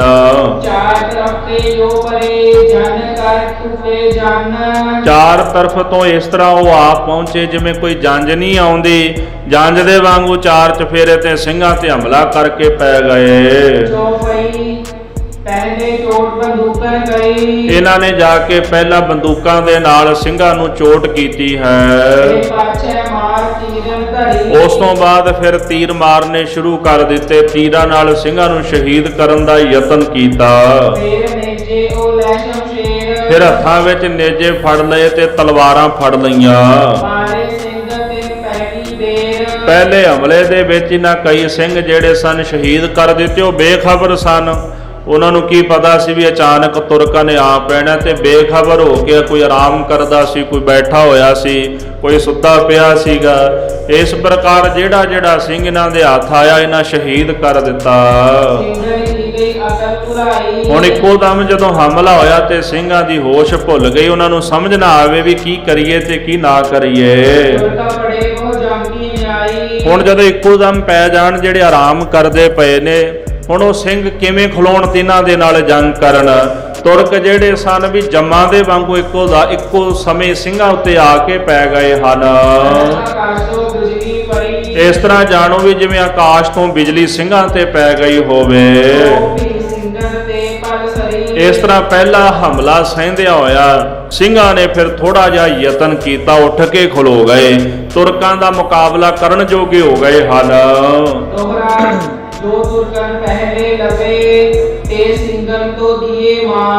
ਸਾਧ ਸੰਗਤ ਜੀ, ਤੁਰਕਾਂ ਨੂੰ ਪਹਿਲਾਂ ਜਿਹੜੇ ਸਿੰਘ ਲੱਭ ਗਏ ਨਾ, ਕਿਤੇ ਕੋਈ ਆਰਾਮ ਕਰਦਾ ਹੋਇਆ, ਕੋਈ ਬੈਠਾ ਹੋਇਆ, ਕੋਈ ਨਿਤਨੇਮ ਕਰਦਾ ਸੀ, ਜਿਹੜੇ ਸਿੰਘ ਇਹਨਾਂ ਦੇ ਹੱਥ ਆ ਗਏ ਤੇ ਤੁਰਕਾਂ ਨੇ ਮਾਰ ਦਿੱਤੇ ਹਨ।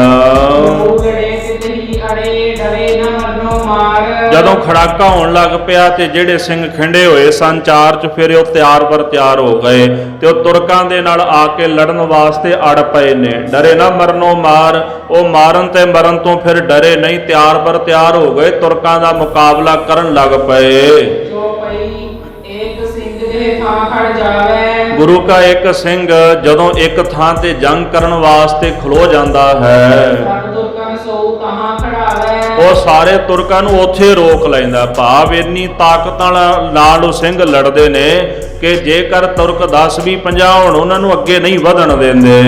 ਮਦਦ ਕਹਿਣਾ ਹੋਰ ਹੈ ਸੋ। ਜਦੋਂ ਇੱਕ ਸਿੰਘ ਲੜਦਾ ਹੁੰਦਾ ਨਾ, ਦੂਸਰਿਆਂ ਦੀ ਮਦਦ ਨਹੀਂ ਤੱਕਦਾ ਵੀ ਕੋਈ ਆ ਕੇ ਮੇਰੀ ਮਦਦ ਕਰ ਦੇਵੇ। ਤਾਂ ਕਿ ਮੂਹਰੇ ਟਿਕੇ ਨਾ ਕੋ। ਇੱਕ ਸਿੰਘ ਦੇ ਮੂਹਰੇ ਵੀ ਕਈ ਸਿਪਾਹੀ ਜਿਹੜੇ ਸਾਨੂੰ ਟਿਕ ਨਹੀਂ ਸਨ ਸਕਦੇ। ਸਿੰਘ ਜੋ ਤੁਰਕਨ ਘੇਰੈ। ਸਾਧ ਸੰਗਤ ਜੀ, ਜਿਹੜੇ ਸਿੰਘ ਬਾਹਰ ਗਏ ਹੋਏ ਸਨ, ਜਿਵੇਂ ਲੱਕੜਾਂ ਆਦਿਕ ਲੈਣ ਵਾਸਤੇ ਗਏ ਸਨ, ਉਹਨਾਂ ਨੂੰ ਵੀ ਤੁਰਕਾਂ ਨੇ ਘੇਰਾ ਪਾ ਲਿਆ। ਫਿਰੇ ਸ਼ੇਰ ਜਿਮ ਫੜ ਸ਼ਮਸ਼ੇਰ। ਇਸ ਤਰ੍ਹਾਂ ਉਹਨਾਂ ਸਿੰਘਾਂ ਨੇ ਸ਼ਮਸ਼ੀਰਾਂ ਲੈ ਲਈਆਂ, ਤਲਵਾਰਾਂ ਲੈ ਲਈਆਂ ਤੇ ਤਲਵਾਰਾਂ ਨਾਲ ਫਿਰ ਤੁਰਕਾਂ ਦੀ ਸੇਵਾ ਕਰਨੀ ਸ਼ੁਰੂ ਕਰ ਦਿੱਤੀ। ਸਿੰਘ ਜਿਸ ਮਦਦ ਕਰੈ। ਇਸ ਤਰ੍ਹਾਂ ਜਿਹੜੇ ਹੋਰ ਸਿੰਘ ਆ ਰਹੇ ਸਨ, ਉਹ ਜਦੋਂ ਵੇਖਿਆ ਵੀ ਇੱਕ ਸਿੰਘ ਘਿਰ ਗਿਆ ਤੇ ਦੂਜੇ ਆ ਕੇ ਉਹਨਾਂ ਦੀ ਮਦਦ ਕਰਦੇ ਹਨ। ਛੁਡਾਵੇ ਆਪਸ ਮਰੈ। ਜਿਹੜੇ ਸਿੰਘ ਘੇਰੇ ਵਿੱਚ ਆ ਗਏ ਨਾ, ਉਹਨਾਂ ਨੂੰ ਛਡਾਉਣ ਵਾਸਤੇ ਆਪ ਸ਼ਹੀਦ ਹੋ ਜਾਂਦੇ ਨੇ, ਪਰ ਇਹ ਸੋਚਦੇ ਨੇ ਵੀ ਜਿਹੜਾ ਘੇਰੇ ਵਿੱਚ ਆ ਗਿਆ ਤੁਰਕ ਉਹਨੂੰ ਨਾ ਮਾਰ ਸਕਣ, ਦੂਜਿਆਂ ਨੂੰ ਛਡਾਉਣ ਦੇ ਲਈ ਆਪ ਮਰ ਜਾਂਦੇ ਹਨ। ਵੀ ਆਏ ਛੁਡਾਵਨ ਪਾਸ। ਇਸ ਤਰ੍ਹਾਂ ਜਿਹੜੇ ਸਿੰਘ ਬਾਹਰ ਗਏ ਸਨ, ਉਹ ਦੂਜੇ ਸਿੰਘਾਂ ਨੂੰ ਛਡਾਉਣ ਵਾਸਤੇ ਤੁਰਕਾਂ ਦੇ ਪਾਸ ਆਏ ਹਨ। ਇੱਕ ਪੜੈ ਤਬ ਕਰ ਅਰਦਾਸ। ਸਾਹਿਬ ਜੀ ਦੇ ਚਰਨਾਂ ਵਿੱਚ ਅਰਦਾਸ ਬੇਨਤੀ ਕਰਕੇ ਸਿੰਘ ਤੁਰਕਾਂ ਤੇ ਟੁੱਟ ਕੇ ਪੈ ਗਏ। ਪਿਛੇ ਫਿਰੈ ਜੋ ਗੀਤੀ ਕਹਾਵੇ। ਭਾਈ ਰਤਨ ਸਿੰਘ ਜੀ ਕਹਿੰਦੇ ਵੀ ਜਿਹੜੇ ਜੰਗ ਵਿੱਚੋਂ ਪਿਛਾਂ ਮੁੜ ਜਾਂਦੇ ਨਾ, ਉਹਨਾਂ ਨੂੰ ਬੁਜ਼ਦਲ ਗੀਤੀ ਕਾਇਰ ਕਿਹਾ ਜਾਂਦਾ ਹੈ। ਮਰੈ ਪਾਤਸ਼ਾਹੀ ਪਾਵੇ। ਤੇ ਜਿਹੜਾ ਅੱਗੇ ਵੱਧ ਕੇ ਲੜਦਾ ਹੈ ਤੇ ਸ਼ਹਾਦਤ ਦਾ ਜਾਮ ਪ੍ਰਾਪਤ ਕਰ ਲੈਂਦਾ, ਜਿਉਂਦਾ ਰਹਿੰਦਾ, ਇਥੇ ਪਾਤਸ਼ਾਹੀ ਮਿਲਦੀ, ਸ਼ਹੀਦ ਹੋ ਜਾਂਦਾ ਤੇ ਦਰਗਾਹ 'ਚ ਪਾਤਸ਼ਾਹੀ ਮਿਲਦੀ ਹੈ। ਦੋਹਰਾ ਜੇ ਜੰਗਲ ਮੈਂ ਥੇ ਗਏ ਤਿਨ ਸੁਨੇ ਬੰਦੂਕ ਆਵਾਜ਼। ਜਿਹੜੇ ਸਿੰਘ ਜੰਗਲ ਵਿੱਚ ਗਏ ਹੋਏ ਸਨ, ਜਦੋਂ ਬੰਦੂਕਾਂ ਚੱਲੀਆਂ, ਗੋਲੀਆਂ ਚੱਲੀਆਂ, ਢਾਲਾਂ ਤਲਵਾਰਾਂ ਖੜਕੀਆਂ, ਉਹਨਾਂ ਸਿੰਘਾਂ ਨੇ ਆਵਾਜ਼ ਸੁਣ ਲਈ ਹੈ। ਆਵਤ ਭੈ ਸੁ ਸੰਤ ਕਾਜ ਕਾਇਮਨ ਵਰਨੋ ਸਾਜ। ਤੇ ਉਹ ਜਿਹੜੇ ਸਿੰਘ ਸਨ, ਉਹਨਾਂ ਨੂੰ ਜਦੋਂ ਪਤਾ ਲੱਗ ਗਿਆ, ਆਵਾਜ਼ ਸੁਣੀ ਵੀ ਇਹ ਤਾਂ ਜੰਗ ਹੋ ਪਿਆ, ਲੱਗਦਾ ਵੀ ਤੁਰਕ ਆ ਗਏ ਨੇ, ਉਸੇ ਵਕਤ ਮਨ ਦਾ ਸਾਰਾ ਸ਼ੰਕਾ ਤਿਆਗ ਕੇ ਤੇ ਮਰਨਾ ਮਨ ਵਿੱਚ ਮੰਡ ਕੇ ਤੇ ਤਿਆਰ ਬਰ ਤਿਆਰ ਹੋ ਕੇ ਸਿੰਘ ਉਹ ਵੀ ਜੰਗ ਕਰਨ ਵਾਸਤੇ ਪਹੁੰਚ ਗਏ। ਲੜਤ ਭੇਤ ਪਰ ਪਾਈ ਸੋ ਜੋ ਰਾਤ। ਕਈ ਦਿਨਾਂ ਦੇ ਭੁੱਖੇ ਭਾਣੇ, ਥੱਕੇ ਟੁੱਟੇ ਸਿੰਘ ਮੁਕਾਬਲਾ ਕਰਨ ਵਾਸਤੇ ਤੁਰਕਾਂ ਦੇ ਮੂਹਰੇ ਖਲੋਤੇ, ਜਿਵੇਂ ਬਿਜਲੀ ਉਹਨਾਂ ਦੇ ਸਰੀਰ 'ਚ ਪ੍ਰਵੇਸ਼ ਹੋ ਗਈ ਹੋਵੇ। ਲੜਦਿਆਂ ਭਿੜਦਿਆਂ ਰਾਤ ਦਾ ਸਮਾਂ ਹੋ ਗਿਆ ਹੈ। ਕਹਿੰਦੇ ਇਸ ਤਰ੍ਹਾਂ ਵੀ ਜਾਣੋ ਵੀ ਜਿਵੇਂ ਸਿੰਘਾਂ ਦੀ ਪ੍ਰਭਾਤ ਪੈ ਗਈ ਹੋਵੇ। ਜਦੋਂ ਰਾਤ ਪੈ ਜਾਂਦੀ ਸੀ ਨਾ, ਉਦੋਂ ਤਾਂ ਸਿੰਘ ਇੰਨੇ ਕੁ ਬਲਵਾਨ ਹੋ ਜਾਂਦੇ ਸਨ ਵੀ ਤੁਰਕਾਂ ਦੇ ਪੈਰ ਨਹੀਂ ਸਨ ਲੱਗਣ ਦਿੰਦੇ, ਭਾਵੇਂ 2-4 ਹੀ ਹੋਣ, ਉਹ ਵੀ ਤੁਰਕਾਂ ਨੂੰ ਲੈ ਪੈਂਦੇ ਸਨ। ਇਸ ਪ੍ਰਕਾਰ ਜਦੋਂ ਰਾਤ ਪੈ ਗਈ, ਤੁਰਕਾਂ ਵਾਸਤੇ ਰਾਤ ਪੈ ਗਈ, ਉਹ ਥੱਕ ਗਏ, ਟੁੱਟ ਗਏ, ਤੇ ਸਿੰਘਾਂ ਵਾਸਤੇ ਸਮਝੋ ਜਿਵੇਂ ਪ੍ਰਭਾਤ ਦਾ ਸਮਾਂ ਹੋ ਗਿਆ ਹੋਵੇ, ਸਵੇਰ ਦਾ ਸਮਾਂ ਹੋ ਗਿਆ ਹੋਵੇ। ਜਿਵੇਂ ਸਵੇਰੇ ਉੱਠਦੇ ਮਨੁੱਖ ਤਰੋ ਤਾਜ਼ਾ ਹੁੰਦਾ, ਥਕਾਵਟ ਉਤਰ ਜਾਂਦੀ ਹੈ, ਇਸ ਤਰ੍ਹਾਂ ਵੀ ਸਿੰਘਾਂ ਲਈ ਰਾਤ ਪ੍ਰਭਾਤ ਵਾਂਗੂ ਹੋ ਗਈ ਹੈ। ਲੜਦਿਆਂ ਮਰਦਿਆਂ ਤੁਰਕ ਇਸ ਤਰ੍ਹਾਂ ਥੱਕ ਗਏ, ਟੁੱਟ ਗਏ ਹਨ। ਇਸ ਤਰ੍ਹਾਂ ਜਾਣੋ ਵੀ ਜਦੋਂ ਦਿਨ ਦਾ ਸਮਾਂ ਸੀ ਵੀ ਖਾਲਸਾ ਬਾਲਕ ਬੱਚੇ ਵਾਂਗੂ ਸੀ, ਜਦੋਂ ਰਾਤ ਹੋ ਗਈ ਤੇ ਜਵਾਨ ਹੋ ਗਿਆ ਹੈ। ਆਏ ਦੇਖਿਓ ਇੱਕ ਸਿੰਘ ਨੇ ਇਕੱਲੋ ਫੌਜ ਸੁਧਾਰ। ਹੁਣ ਲੜਦਿਆਂ ਭਿੜਦਿਆਂ ਰਾਤ ਪੈ ਗਈ। ਇਧਰ ਜਿਹੜਾ ਫੌਜਦਾਰ ਸੀ ਨਾ, ਉਹ ਡੇਰਾ ਲਾ ਕੇ ਬੈਠਾ ਸੀ। ਫੌਜ ਲੜਦੀ ਪਈ ਸੀ ਤਾਂ ਆਪ ਕਿਤੇ ਇਕੱਲਾ ਡੇਰਾ ਲਾ ਕੇ ਬੈਠਾ ਹੋਇਆ ਸੀ। ਇੱਕ ਸਿੰਘ ਜਿਹੜਾ ਸੀ ਨਾ, ਉਹ ਲੰਘਦਿਆਂ ਉਹਦੇ ਡੇਰੇ ਵਿੱਚ ਜਾ ਪਹੁੰਚਿਆ। ਉਹਨੇ ਵੇਖਿਆ ਵੀ ਫੌਜਦਾਰ ਇਕੱਲਾ ਖੜਿਆ ਹੋਇਆ ਹੈ। ਦਈ ਖੈਂਚ ਸ਼ਮਸ਼ੇਰ ਸਿਰ ਮੁੰਡੀ ਦਈ ਉਤਾਰ। ਸਿੰਘ ਨੇ ਖਿੱਚ ਕੇ ਤਲਵਾਰ ਨਾਲ ਉਹਦੀ ਮੁੰਡੀ ਤੇ ਮਾਰੀ ਤੇ ਉਹ ਫੌਜਦਾਰ ਦਾ ਸਿਰ ਜਿਹੜਾ ਸੀ ਉਹ ਧੜ ਦੇ ਨਾਲੋਂ ਅਲੱਗ ਕਰ ਦਿੱਤਾ। ਇਦਾਂ ਜਿਵੇਂ ਕਹਿ ਲਓ ਵੀ ਆਪਾਂ ਵੇਲ ਦੇ ਨਾਲੋਂ ਕੱਦੂ ਤੋੜ ਕੇ ਸੁੱਟ ਦਈਦਾ, ਕੱਦੂ ਦੇ ਵਾਂਗੂ ਉਹਦਾ ਸਿਰ ਲਾ ਕੇ ਸੁੱਟ ਦਿੱਤਾ ਹੈ। ਆਇਓ ਸੋ ਮਰਿਓ ਪਖ ਸਿੰਘਨ ਗੁਰ ਕੀਨ।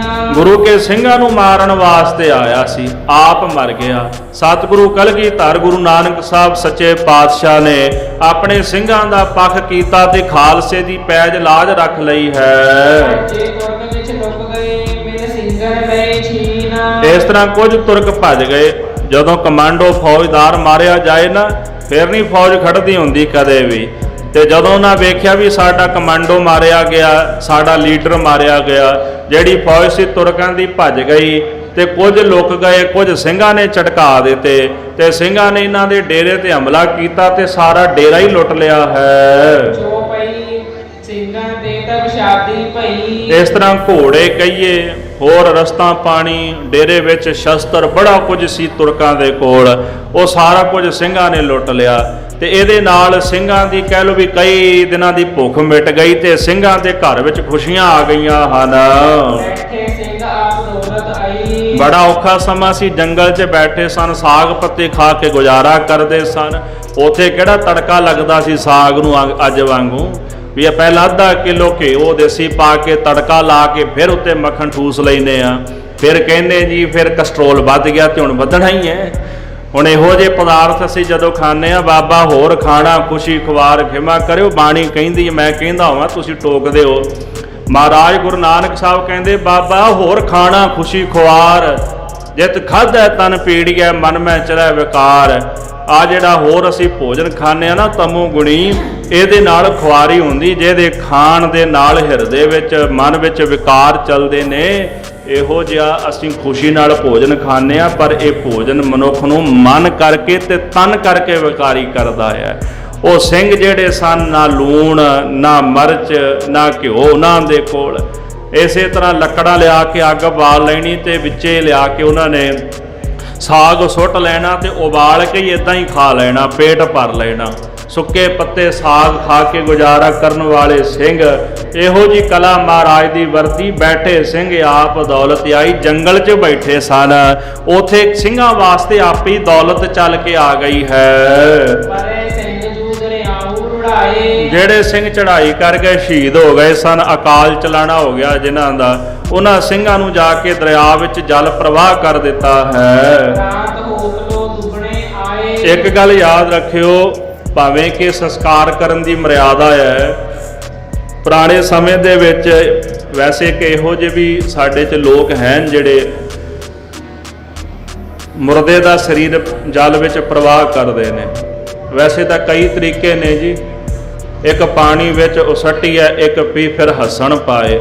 ਹੱਸਣ ਪਾਏ ਦਾ ਭਾਵ ਹੈ ਵੀ ਪਹਿਲਾਂ ਅੱਜ ਦੇ ਸਮੇਂ ਵਿੱਚ ਵੀ ਇੱਕ ਕਮਿਊਨਿਟੀ ਇੱਕ ਹੈਗੀ ਹੈ, ਉਹ ਜਦੋਂ ਕੋਈ ਚੜ੍ਹਾਈ ਕਰਦਾ ਨਾ, ਉਹਨਾਂ ਨੇ ਖੂਹ ਜਿਹਾ ਬਣਾਇਆ ਹੋਇਆ, ਉਹ ਖੂਹ ਦੇ ਉੱਤੇ ਜਾ ਕੇ ਨਾ ਉੱਥੇ ਸਰੀਰ ਰੱਖ ਦਿੰਦੇ ਨੇ ਬੰਦੇ ਦਾ। ਜਿਵੇਂ ਆਪਣੇ ਇੱਥੇ ਪਸ਼ੂਆਂ ਵਾਲੀ ਥਾਂ ਬਣੀ ਹੁੰਦੀ ਹੈ ਨਾ, ਜਿਵੇਂ ਖੱਲ ਖੁੱਲ ਲਾ ਕੇ ਸੁੱਟ ਦਿੰਦੇ ਨੇ, ਇਦਾਂ ਦੀ ਉਹਨਾਂ ਨੇ ਜਗ੍ਹਾ ਬਣਾਈ। ਇੱਕ ਪੀ ਫਿਰ ਹੱਸਣ ਪਾਏ, ਉਹ ਖੂਹ ਜਿਹਾ ਹੁੰਦਾ, ਉਹ ਖੂਹ ਦੇ ਉੱਤੇ ਲਿਆ ਕੇ ਨਾ ਸਰੀਰ ਰੱਖ ਦਿੰਦੇ ਨੇ। ਉਹ ਹੌਲੀ ਹੌਲੀ ਗਲਦਾ ਰਹਿੰਦਾ ਤੇ ਪਸ਼ੂ ਪੰਛੀ ਆ ਕੇ ਉਹ ਮਾਸ ਨੋਚਦੇ ਰਹਿੰਦੇ, ਹੱਡੀਆਂ ਜੀਆਂ ਰਹਿ ਜਾਂਦੀਆਂ ਨੇ। ਉਹਨਾਂ ਨੂੰ ਕਹਿੰਦੇ ਹੱਸਣ ਪਾਏ। ਇੱਕ ਪਾਣੀ ਵਿੱਚ ਉਹ ਸੱਟੀ ਹੈ, ਇੱਕ ਪਾਣੀ ਵਿੱਚ ਜਲ ਪ੍ਰਵਾਹ ਕਰ ਦਿੰਦੇ ਨੇ, ਇੱਕ ਖੂਹਾਂ ਤੇ ਰੱਖ ਦਿੰਦੇ ਨੇ, ਇੱਕ ਧਰਤੀ ਵਿੱਚ ਦਬਾਉਂਦੇ ਨੇ। ਇਸੇ ਪ੍ਰਕਾਰ ਇੱਕ ਸੰਸਕਾਰ ਕਰਦੇ ਨੇ। ਵੱਖਰੀ ਵੱਖਰੀ ਹਰ ਕਿਸੇ ਦੀ ਰੀਤ ਹੈ, ਪਰ ਸਿੱਖ ਪੰਥ ਦੇ ਵਿੱਚ ਜਿਹੜੀ ਮਰਿਆਦਾ, ਜਿਹੜੀ ਰੀਤ ਹੈ, ਉਹ ਰੀਤ ਇਹ ਹੈਗੀ ਹੈ ਵੀ ਸਰੀਰ ਦਾ ਸੰਸਕਾਰ ਕਰਨਾ। ਪਰ ਪੁਰਾਤਨ ਸਮੇਂ ਵਿੱਚ, ਅੱਜ ਤਾਂ ਖੈਰ ਇਹ ਖੇਡ ਬੜੀ ਔਖੀ ਆ ਵੀ ਕੋਈ ਪੂਰਨ ਮਹਾਂਪੁਰਸ਼ ਹੋਵੇ ਤੇ ਇਹੋ ਜਿਹੀ ਕਲਾ ਵਰਤਦੀ ਹੈ, ਪਰ ਪੁਰਾਣੇ ਸਮੇਂ ਦੇ ਵਿੱਚ ਕੁਝ ਮਹਾਂਪੁਰਸ਼ਾਂ ਨੂੰ ਜਲ ਪ੍ਰਵਾਹ ਵੀ ਕਰ ਦਿੱਤਾ ਜਾਂਦਾ ਸੀਗਾ। ਉਹਦਾ ਕਾਰਨ ਇਹ ਵੀ ਜਦੋਂ ਕਿਸੇ ਮਹਾਂਪੁਰਸ਼ ਨੂੰ ਜਲ ਪ੍ਰਵਾਹ ਕਰੀਏ ਤੇ ਉਹ ਸਰੀਰ ਜਦੋਂ ਜਲ ਵਿੱਚ ਜਾਂਦਾ ਨਾ ਤੇ ਉਹ ਜਲ ਰੂਪ ਹੀ ਹੋ ਜਾਂਦਾ, ਉਹ ਵਿੱਚ ਹੀ ਸਮਾ ਜਾਂਦੇ, ਜਲ ਰੂਪ ਹੋ ਜਾਂਦੇ ਨੇ। ਕੁਝ ਮਹਾਂਪੁਰਸ਼ ਬੰਦਗੀ ਵਾਲੇ ਇਦਾਂ ਦੇ ਹੁੰਦੇ ਨੇ। ਇਸ ਤਰ੍ਹਾਂ ਉਹਨਾਂ ਨੂੰ ਜਲ ਪ੍ਰਵਾਹ ਕਰ ਦਿੱਤਾ ਜਾਂਦਾ ਸੀਗਾ। ਜਦੋਂ ਜਲ ਵਿੱਚ ਜਾਣਾ ਸਰੀਰ ਜਲ ਹੀ ਬਣ ਜਾਣ। ਤੇ ਜਿਨ੍ਹਾਂ ਨੂੰ ਹੋਰਾਂ ਨੂੰ ਜਲ ਪ੍ਰਵਾਹ ਕੀਤਾ ਜਾਂਦਾ ਹੈ, ਉਹਨਾਂ ਦਾ ਸਰੀਰ ਗਲਦਾ ਰਹਿੰਦਾ ਤੇ ਉਹ ਜਲ ਨੂੰ ਵੀ ਦੂਸ਼ਿਤ ਕਰਦੇ ਨੇ ਜਾ ਕੇ, ਉਹਨਾਂ ਦਾ ਕੁਝ ਨਹੀਂ ਬਣਦਾ। ਜਿਹੜਾ ਸੰਪੂਰਨ ਮਹਾਂਪੁਰਸ਼ ਹੈ, ਪਰਮੇਸ਼ਰ ਵਿੱਚ ਮਿਲਿਆ ਹੋਇਆ, ਉਹਦਾ ਸਰੀਰ ਜਦੋਂ ਜਲ ਵਿੱਚ ਜਾਂਦਾ ਜਲ ਰੂਪ ਹੋ ਜਾਂਦਾ ਹੈ। ਇਸ ਕਰਕੇ ਜਿਹੜੇ ਸਿੰਘ ਉੱਥੇ ਸ਼ਹੀਦ ਹੋ ਗਏ ਉਹਨਾਂ ਨੂੰ ਦਰਿਆ ਵਿੱਚ ਬਹਾ ਦਿੱਤਾ ਗਿਆ, ਉਹਨਾਂ ਨੂੰ ਜਲ ਪ੍ਰਵਾਹ ਕਰ ਦਿੱਤਾ ਗਿਆ ਹੈ। ਉਤੋ ਖਾਲਸੋ ਸੁਮੋ ਬਾਣੀ। ਇਸ ਤਰ੍ਹਾਂ ਭਾਈ ਜਿਹੜੇ ਖਾਲਸੇ ਹਨ ਇਹ ਸੁਮੋ ਬਾਣੀ ਹੈ। ਸੁਮ ਬਾਣੀ ਉਹਨੂੰ ਕਹਿੰਦੇ ਵੀ ਜਿਵੇਂ ਇੱਕ ਸੋਮਾ ਹੁੰਦਾ ਨਾ ਜਲ ਦਾ, ਉਹਦੇ ਵਿੱਚੋਂ ਜਲ ਨਿਕਲ ਹੀ ਜਾਂਦਾ, ਨਾ ਨਲਕੇ ਦੀ ਲੋੜ ਹੈ ਨਾ ਬੋਰ ਦੀ ਲੋੜ ਹੈ, ਆਪੇ ਹੀ ਜਲ ਉਹਦੇ ਵਿੱਚੋਂ ਪ੍ਰਗਟ ਹੋਈ ਜਾਂਦਾ ਹੈ। ਖਾਲਸਾ ਵੀ ਇਸ ਤਰ੍ਹਾਂ ਭਾਈ ਸੁਮਨ ਬਾਣੀ ਹੈ। ਇੱਕ ਸਿੰਘ ਸ਼ਹੀਦ ਹੁੰਦਾ, 4 ਹੋਰ ਆ ਜਾਂਦੇ, 4 ਸ਼ਹੀਦ ਹੋ ਜਾਂਦੇ, 20 ਹੋਰ ਆ ਜਾਂਦੇ ਹਨ। ਭਾਈ ਖਾਲਸੇ ਅਖੈ ਕਹਾਣੀ। ਹੁਣ ਖਾਲਸੇ ਦੀ ਅਖੈ ਕਹਾਣੀ ਹੋ ਗਈ। ਅਖੈ ਦਾ ਭਾਵ ਵੀ ਜਿਹੜਾ ਕਦੇ ਨਾਸ਼ ਨਾ ਹੋਵੇ। ਉਹ ਜਿੰਨੇ ਤੁਰਕ ਸਿੰਘਾਂ ਨੂੰ ਮਾਰਦੇ ਨੇ ਉਹਦੇ ਨਾਲੋਂ ਦੁੱਗਣੇ ਚੌਗਣੇ ਹੋਰ ਪ੍ਰਗਟ ਹੋ ਜਾਂਦੇ ਹਨ। ਏਕ ਮਰੈ ਸੋ 10 ਹੋਰ ਆਵੇ। ਜਿਵੇਂ ਆਪਾਂ ਸੁਣਿਆ ਨਾ, ਕਹਾਵਤ ਬਣ ਗਈ, ਜਦੋਂ ਮੀਰ ਮੰਨੂ ਨੇ ਸਿੰਘਾਂ ਨੂੰ ਮਾਰਨਾ ਸ਼ੁਰੂ ਕਰ ਦਿੱਤਾ, ਮਾਈਆਂ ਬੀਬੀਆਂ ਨੂੰ ਚੱਕੀਆਂ ਦੇ ਕੇ ਤੇ ਉਹਨਾਂ ਕੋਲੋਂ ਸਵਾ ਮਣ ਉਹਨਾਂ ਨੇ ਦਾਣਾ ਪਿਸਵਾਇਆ। ਖੰਨੀ ਕਿਹਨੂੰ ਕਹਿੰਦੇ ਵੀ ਅੱਧਾ ਕੁ ਪ੍ਰਸ਼ਾਦਾ, ਸਾਰਾ ਦਿਨ ਅੱਧਾ ਪ੍ਰਸ਼ਾਦਾ ਖੰਨੀ ਰੋਟੀ ਤੇ ਗੁਜ਼ਾਰਾ ਕੀਤਾ, ਤੇ ਇੱਕ ਛੰਨਾ ਜਲ ਦਾ ਤੇ ਖੰਨੀ ਰੋਟੀ।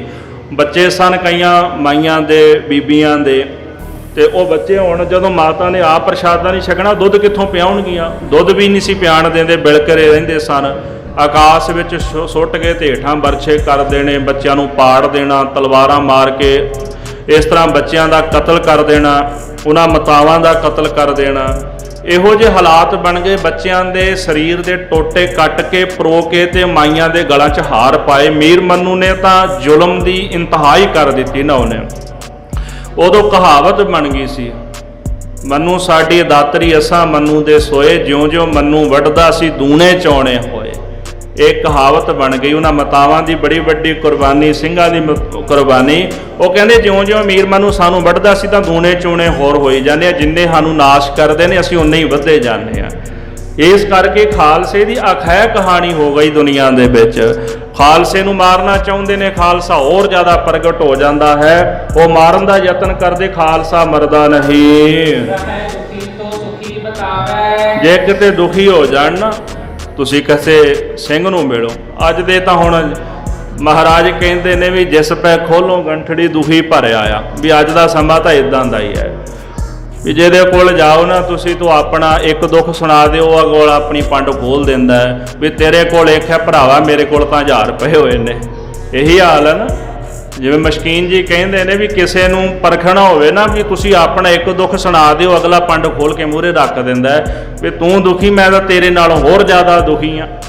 ਜਿਵੇਂ ਮਹਾਰਾਜ ਗੁਰੂ ਨਾਨਕ ਸਾਹਿਬ ਜੀ ਇੱਕ ਗਏ ਨਾ ਨਗਰ ਵਿੱਚ, ਤੇ ਸ਼ਾਹੂਕਾਰ ਦੀ ਦੁਕਾਨ ਦੇ ਸਾਹਮਣੇ ਬਹਿ ਗਏ ਸਤਿਗੁਰੂ। ਉਹ ਜਿਹੜਾ ਸ਼ਾਹੂਕਾਰ ਸੀ, ਨੌਕਰ ਚਾਕਰ ਉਹਦੇ 4 ਚਫੇੜੇ, ਸੇਵਾ ਹੋ ਰਹੀ ਹੈ। ਭਾਈ ਸਾਹਿਬ ਭਾਈ ਮਰਦਾਨਾ ਜੀ ਕਹਿੰਦੇ, ਮਹਾਰਾਜ ਸਾਡੇ ਵੱਲ ਵੇਖਿਆ ਤੱਕ ਨਹੀਂ ਇਹਨੇ ਵੀ ਸਾਧੂ ਆਈ ਬੈਠੇ ਨੇ, ਵੇਖੋ ਕਿੰਨੇ ਚੰਗੇ ਕਰਮ, ਕਿੰਨਾ ਸੁਖੀ ਇਹਨੇ, ਨੌਕਰ ਚਾਕਰ ਇਹਦੇ ਕੋਲ। ਮਹਾਰਾਜ ਕਹਿੰਦੇ ਵੀ ਚਲੋ ਚੱਲ ਕੇ ਪੁੱਛ ਲੈਨੇ ਆ ਵੀ ਕਿੰਨਾ ਕੁ ਸੁਖੀ ਹੈ। ਗੁਰੂ ਸਾਹਿਬ ਚਲੇ ਗਏ। ਸਤਿਗੁਰੂ ਜੀ ਕਹਿਣ ਲੱਗੇ, ਬੜੇ ਸੁਖੀ ਹੋ ਸ਼ਾਹੂਕਾਰ ਜੀ, ਇੰਨੇ ਨੌਕਰ ਚਾਕਰ, ਕੋਈ ਜਲ ਛਕਾ ਰਿਹਾ, ਕੋਈ ਹਵਾ ਪਾ ਰਿਹਾ, ਕੋਈ ਮੁੱਠੀ ਚਾਪੀ ਕਰ ਰਿਹਾ, ਕੋਈ ਕੰਮ ਕਾਰ ਕਰ ਰਿਹਾ, ਤੁਹਾਡੇ ਤੋਂ ਸੁਖੀ ਕੌਣ ਦੁਨੀਆ ਤੇ? ਗੁਰੂ ਸਾਹਿਬ ਦੇ ਬਚਨ ਹਿਰਦੇ ਨੂੰ ਵਿੰਨ ਗਏ, ਕਿਉਂਕਿ ਮਹਾਰਾਜ ਦੇ ਬੋਲ ਜਿਹੜੇ ਨੇ ਇੱਕ ਆਮ ਮਨੁੱਖ ਬੋਲੇ ਨਾ ਤੇ ਉਹਦੀ ਗੱਲ ਕੁਝ ਹੋਰ ਹੈ। ਜਦੋਂ ਸਤਿਗੁਰੂ ਬੋਲਦੇ ਨੇ, ਬਾਣੀ ਉਚਰਹਿ ਸਾਧ ਜਨ ਅਮਿਆ ਚੱਲਹਿ ਚਰਣੇ, ਅੰਮ੍ਰਿਤੀ ਜਿਹੜਾ ਹੈ ਝਰਦਾ ਗੁਰੂ ਦੇ ਮੁਖ ਵਿੱਚੋਂ। ਮਹਾਰਾਜ ਨੇ ਜਦੋਂ ਬਚਨ ਕਹੇ ਨਾ, ਇਉਂ ਵੀ ਹਿਰਦਾ ਵਿੰਨ ਗਏ, ਅੱਖਾਂ 'ਚ ਆਂਸੂ ਆ ਗਏ, ਰੋ ਪਿਆ। ਕਹਿੰਦਾ ਮਹਾਰਾਜ ਤੁਹਾਨੂੰ ਜਾਪਦਾ ਮੈਂ ਸੁਖੀ ਹਾਂ? ਕਿਉਂ? ਮੇਰੇ ਕੋਲ ਨੌਕਰ ਚਾਕਰ ਨੇ, ਇਹ ਪਸਾਰਾ ਚੰਗਾ ਘਰ-ਬਾਰ ਮਹਿਲ ਮਾੜੀਆਂ ਵੇਖ ਕੇ ਸੁਖੀ ਜਾਪਦਾ? ਨਹੀਂ, ਮੇਰੇ ਤੋਂ ਵੱਡਾ ਦੁਖੀ ਕੋਈ ਨਹੀਂ। ਗੁਰੂ ਸਾਹਿਬ ਨੂੰ ਸ਼ਬਦ ਉਚਾਰਨ ਕਰਨਾ ਪਿਆ, ਸਹੰਸਰ ਦਾਨ ਦੇ ਅੰਦਰ ਰਵਾਇਆ, ਪਰਸਰਾਮ ਰੋਵੈ ਘਰ ਆਇਆ। ਇਹ ਸ਼ਬਦ ਰਾਮ ਕਲੀ ਦੀ ਵਾਰ ਜਿਹੜੀ ਹੈ, ਦੂਸਰੀ ਵਾਰ, ਉਹਦੇ ਵਿੱਚ ਮਹਾਰਾਜ ਨੇ ਉਚਾਰਿਆ। ਤੇ ਉਹਦੇ ਵਿੱਚ ਇੱਕ ਬਚਨ ਆਉਂਦਾ ਸੀ, ਬਾਲੀ ਰੋਵੈ ਨਾਹੇ ਪਤਾਰ, ਨਾਨਕ ਦੁਖੀਆ ਸਭ ਸੰਸਾਰ। ਇਸ ਕਰਕੇ ਇੱਕ ਬੰਦਾ ਦੁਖੀ ਆ, ਉਹਦੇ ਅੰਦਰ ਦੀ ਗੱਲ ਨੂੰ ਖੋਲਣਾ ਹੋਵੇ ਤੇ ਇੱਕ ਸੁਣਾ ਦਿਓ ਆਪਣਾ ਦੁੱਖ, ਤੇ ਅਗਲਾ ਪੰਡ ਖੋਲ ਕੇ ਮੂਹਰੇ ਰੱਖ ਦਿੰਦਾ।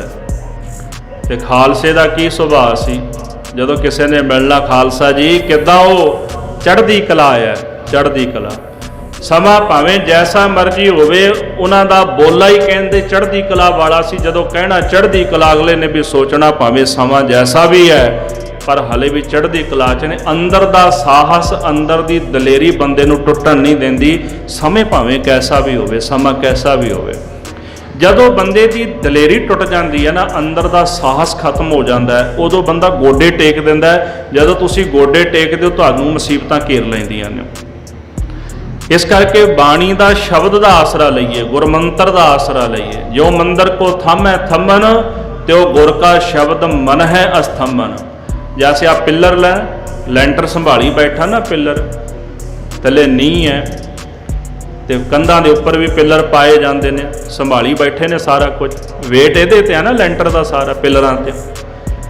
ਜਿਵੇਂ ਥੰਮ ਮੰਦਰ ਨੂੰ ਸੰਭਾਲ ਲੈਂਦਾ, ਜੋ ਮੰਦਰ ਕੋ ਥੰਮ ਹੈ ਥੰਮਨ, ਥੰਮ ਤੇ ਉਹ ਗੁਰ ਕਾ ਸ਼ਬਦ ਮਨ ਹੈ ਅਸਥੰਮਨ, ਤੇ ਉਹ ਗੁਰੂ ਦਾ ਸ਼ਬਦ ਮਨ ਨੂੰ ਵੀ ਥੰਮ ਲੈਂਦਾ ਹੈ। ਭਾਵੇਂ ਤੁਹਾਡੇ ਨਾਲ ਕੁਝ ਵੀ ਹੋ ਜਾਏ, ਜਦੋਂ ਬਾਣੀ ਤੁਹਾਡੇ ਹਿਰਦੇ ਵਿੱਚ ਹੈ, ਗੁਰੂ ਦਾ ਮੰਤਰ, ਗੁਰੂ ਦਾ ਸ਼ਬਦ ਤੁਹਾਡੇ ਹਿਰਦੇ ਵਿੱਚ ਹੈ ਨਾ, ਤੁਸੀਂ ਚੜ੍ਹਦੀ ਕਲਾ ਵਿੱਚ ਰਹੋਗੇ। ਜਦੋਂ ਤੁਸੀਂ ਮੁਸੀਬਤ ਅੱਗੇ ਗੋਡੇ ਟੇਕ ਦਿੱਤੇ, ਮੁਸੀਬਤ ਤੁਹਾਨੂੰ ਢਾ ਲਏਗੀ। ਪਰ ਜਦੋਂ ਤੁਸੀਂ ਡਟ ਕੇ ਉਹਦਾ ਮੁਕਾਬਲਾ ਕਰੋਗੇ, ਸਮਾਂ ਇੱਕ ਨਹੀਂ ਰਹਿੰਦਾ, ਸਮਾਂ ਬਦਲਦਾ ਰਹਿੰਦਾ। ਨਾ ਉਹ ਰਿਹਾ, ਨਾ ਆਹ ਰਹਿਣਾ ਹੈ। ਤੇ ਜਿਹੜਾ ਅੱਜ ਦਾ ਸਮਾਂ, ਇਹ ਵੀ ਬਦਲ ਜਾਣਾ ਹੈ। ਸਮਾਂ ਕਰਵਟ ਹਮੇਸ਼ਾ ਲੈਂਦਾ ਹੁੰਦਾ ਹੈ। ਰਾਜਿਆਂ ਨੂੰ ਭਿਖਾਰੀ ਤੇ ਭਿਖਾਰੀਆਂ ਨੂੰ ਰਾਜਾ ਵੀ ਬਣਾ ਦਿੰਦਾ ਹੈ। ਸੋ ਇਸ ਕਰਕੇ ਗੁਰੂ ਪਿਆਰਿਓ, ਕਹਿਣ ਦਾ ਭਾਵ ਕਿ ਜਿਨ੍ਹਾਂ ਦੇ ਹਿਰਦੇ ਵਿੱਚ ਗੁਰੂ ਦਾ ਮੰਤਰ ਵਸਦਾ, ਉਹ ਚੜ੍ਹਦੀ ਕਲਾ 'ਚ ਰਹਿੰਦੇ ਨੇ। ਹਾਂ, ਗੱਲਾਂ ਨਾਲ ਚੜ੍ਹਦੀ ਕਲਾ ਨਹੀਂ, ਲੋਕਾਂ ਨੂੰ ਸੁਣਾਉਣ ਵਾਸਤੇ ਚੜ੍ਹਦੀ ਕਲਾ ਨਹੀਂ, ਵੀ ਮਨ 'ਚ ਕੋਸਦੇ ਰਹੋ ਵੀ ਮੈਂ ਬੜਾ ਦੁਖੀ ਹਾਂ ਤੇ ਕੋਈ ਆ ਜਾਏ, ਚੜ੍ਹਦੀ ਕਲਾ ਨਹੀਂ। ਸਿੰਘ ਭਾਵੇਂ ਦੁਖੀ ਵੀ ਹੁੰਦੇ ਸਨ, ਅੰਦਰੋਂ ਉਹਨਾਂ ਦੀ ਚੜ੍ਹਦੀ ਕਲਾ ਸੀ। ਤੇ ਜਦੋਂ ਅੰਦਰੋਂ ਚੜ੍ਹਦੀ ਕਲਾ, ਤੇ ਉਹਨਾਂ ਨੇ ਕਹਿਣਾ, ਭਾਈ ਸਾਹਿਬ ਭਾਈ ਰਤਨ ਸਿੰਘ ਦੇ, ਰਹਿ ਦੁਖੀ ਤੋਂ ਸੁਖੀ ਬਤਾਵੈ। ਜੇ ਦੁਖੀ ਰਹਿੰਦੇ, ਕਹਿੰਦੇ ਅਸੀਂ ਸੁਖੀ ਹਾਂ। ਮਹਾਰਾਜ ਗੁਰੂ ਗ੍ਰੰਥ ਸਾਹਿਬ ਜੀ ਕਹਿੰਦੇ, ਦੁੱਖ ਨਾਹੀ ਸਭ ਸੁਖ ਹੀ ਹੈ ਰੇ। ਦੁੱਖ ਹੈ ਹੀ ਨਹੀਂ, ਕਹਿੰਦੇ ਬਸ ਸੁੱਖ ਹੀ ਸੁੱਖ ਹੈ ਸਾਰਾ ਕੁਝ। ਇਸ ਤਰ੍ਹਾਂ ਉਹ ਚੜ੍ਹਦੀ ਕਲਾ ਦੱਸਦੇ ਹਨ। ਸੋ ਗੱਠੇ ਕੋ ਰੂਪਾ ਭਾਖੈ, ਆਪਾਂ ਕਹਿੰਦੇ ਆ ਗੱਠਾ ਪਿਆਜ਼, ਤੇ ਕੀ ਕਹਿੰਦੇ ਸਨ? ਰੂਪਾ। ਰੂਪਾ ਕਿਹਨੂੰ ਕਹਿੰਦੇ? ਚਾਂਦੀ ਨੂੰ। ਚਾਂਦੀ ਵਰਗਾ ਹੁੰਦਾ ਨਾ, ਚਿੱਟੇ ਜਿਹੇ ਰੰਗ ਦਾ ਹੁੰਦਾ ਹੈ। ਇੱਕ ਲਾਲ ਪਿਆਜ਼ ਹੁੰਦਾ, ਇੱਕ ਚਿੱਟੇ ਰੰਗ ਦਾ ਹੁੰਦਾ। ਇਸ ਤਰ੍ਹਾਂ ਉਹਨਾਂ ਨੇ ਗੱਠੇ ਨੂੰ ਗੱਠਾ ਨਹੀਂ ਕਹਿਣਾ, ਰੂਪਾ ਕਹਿਣਾ, ਵੀ ਇਹ ਤਾਂ ਚਾਂਦੀ ਹੈ।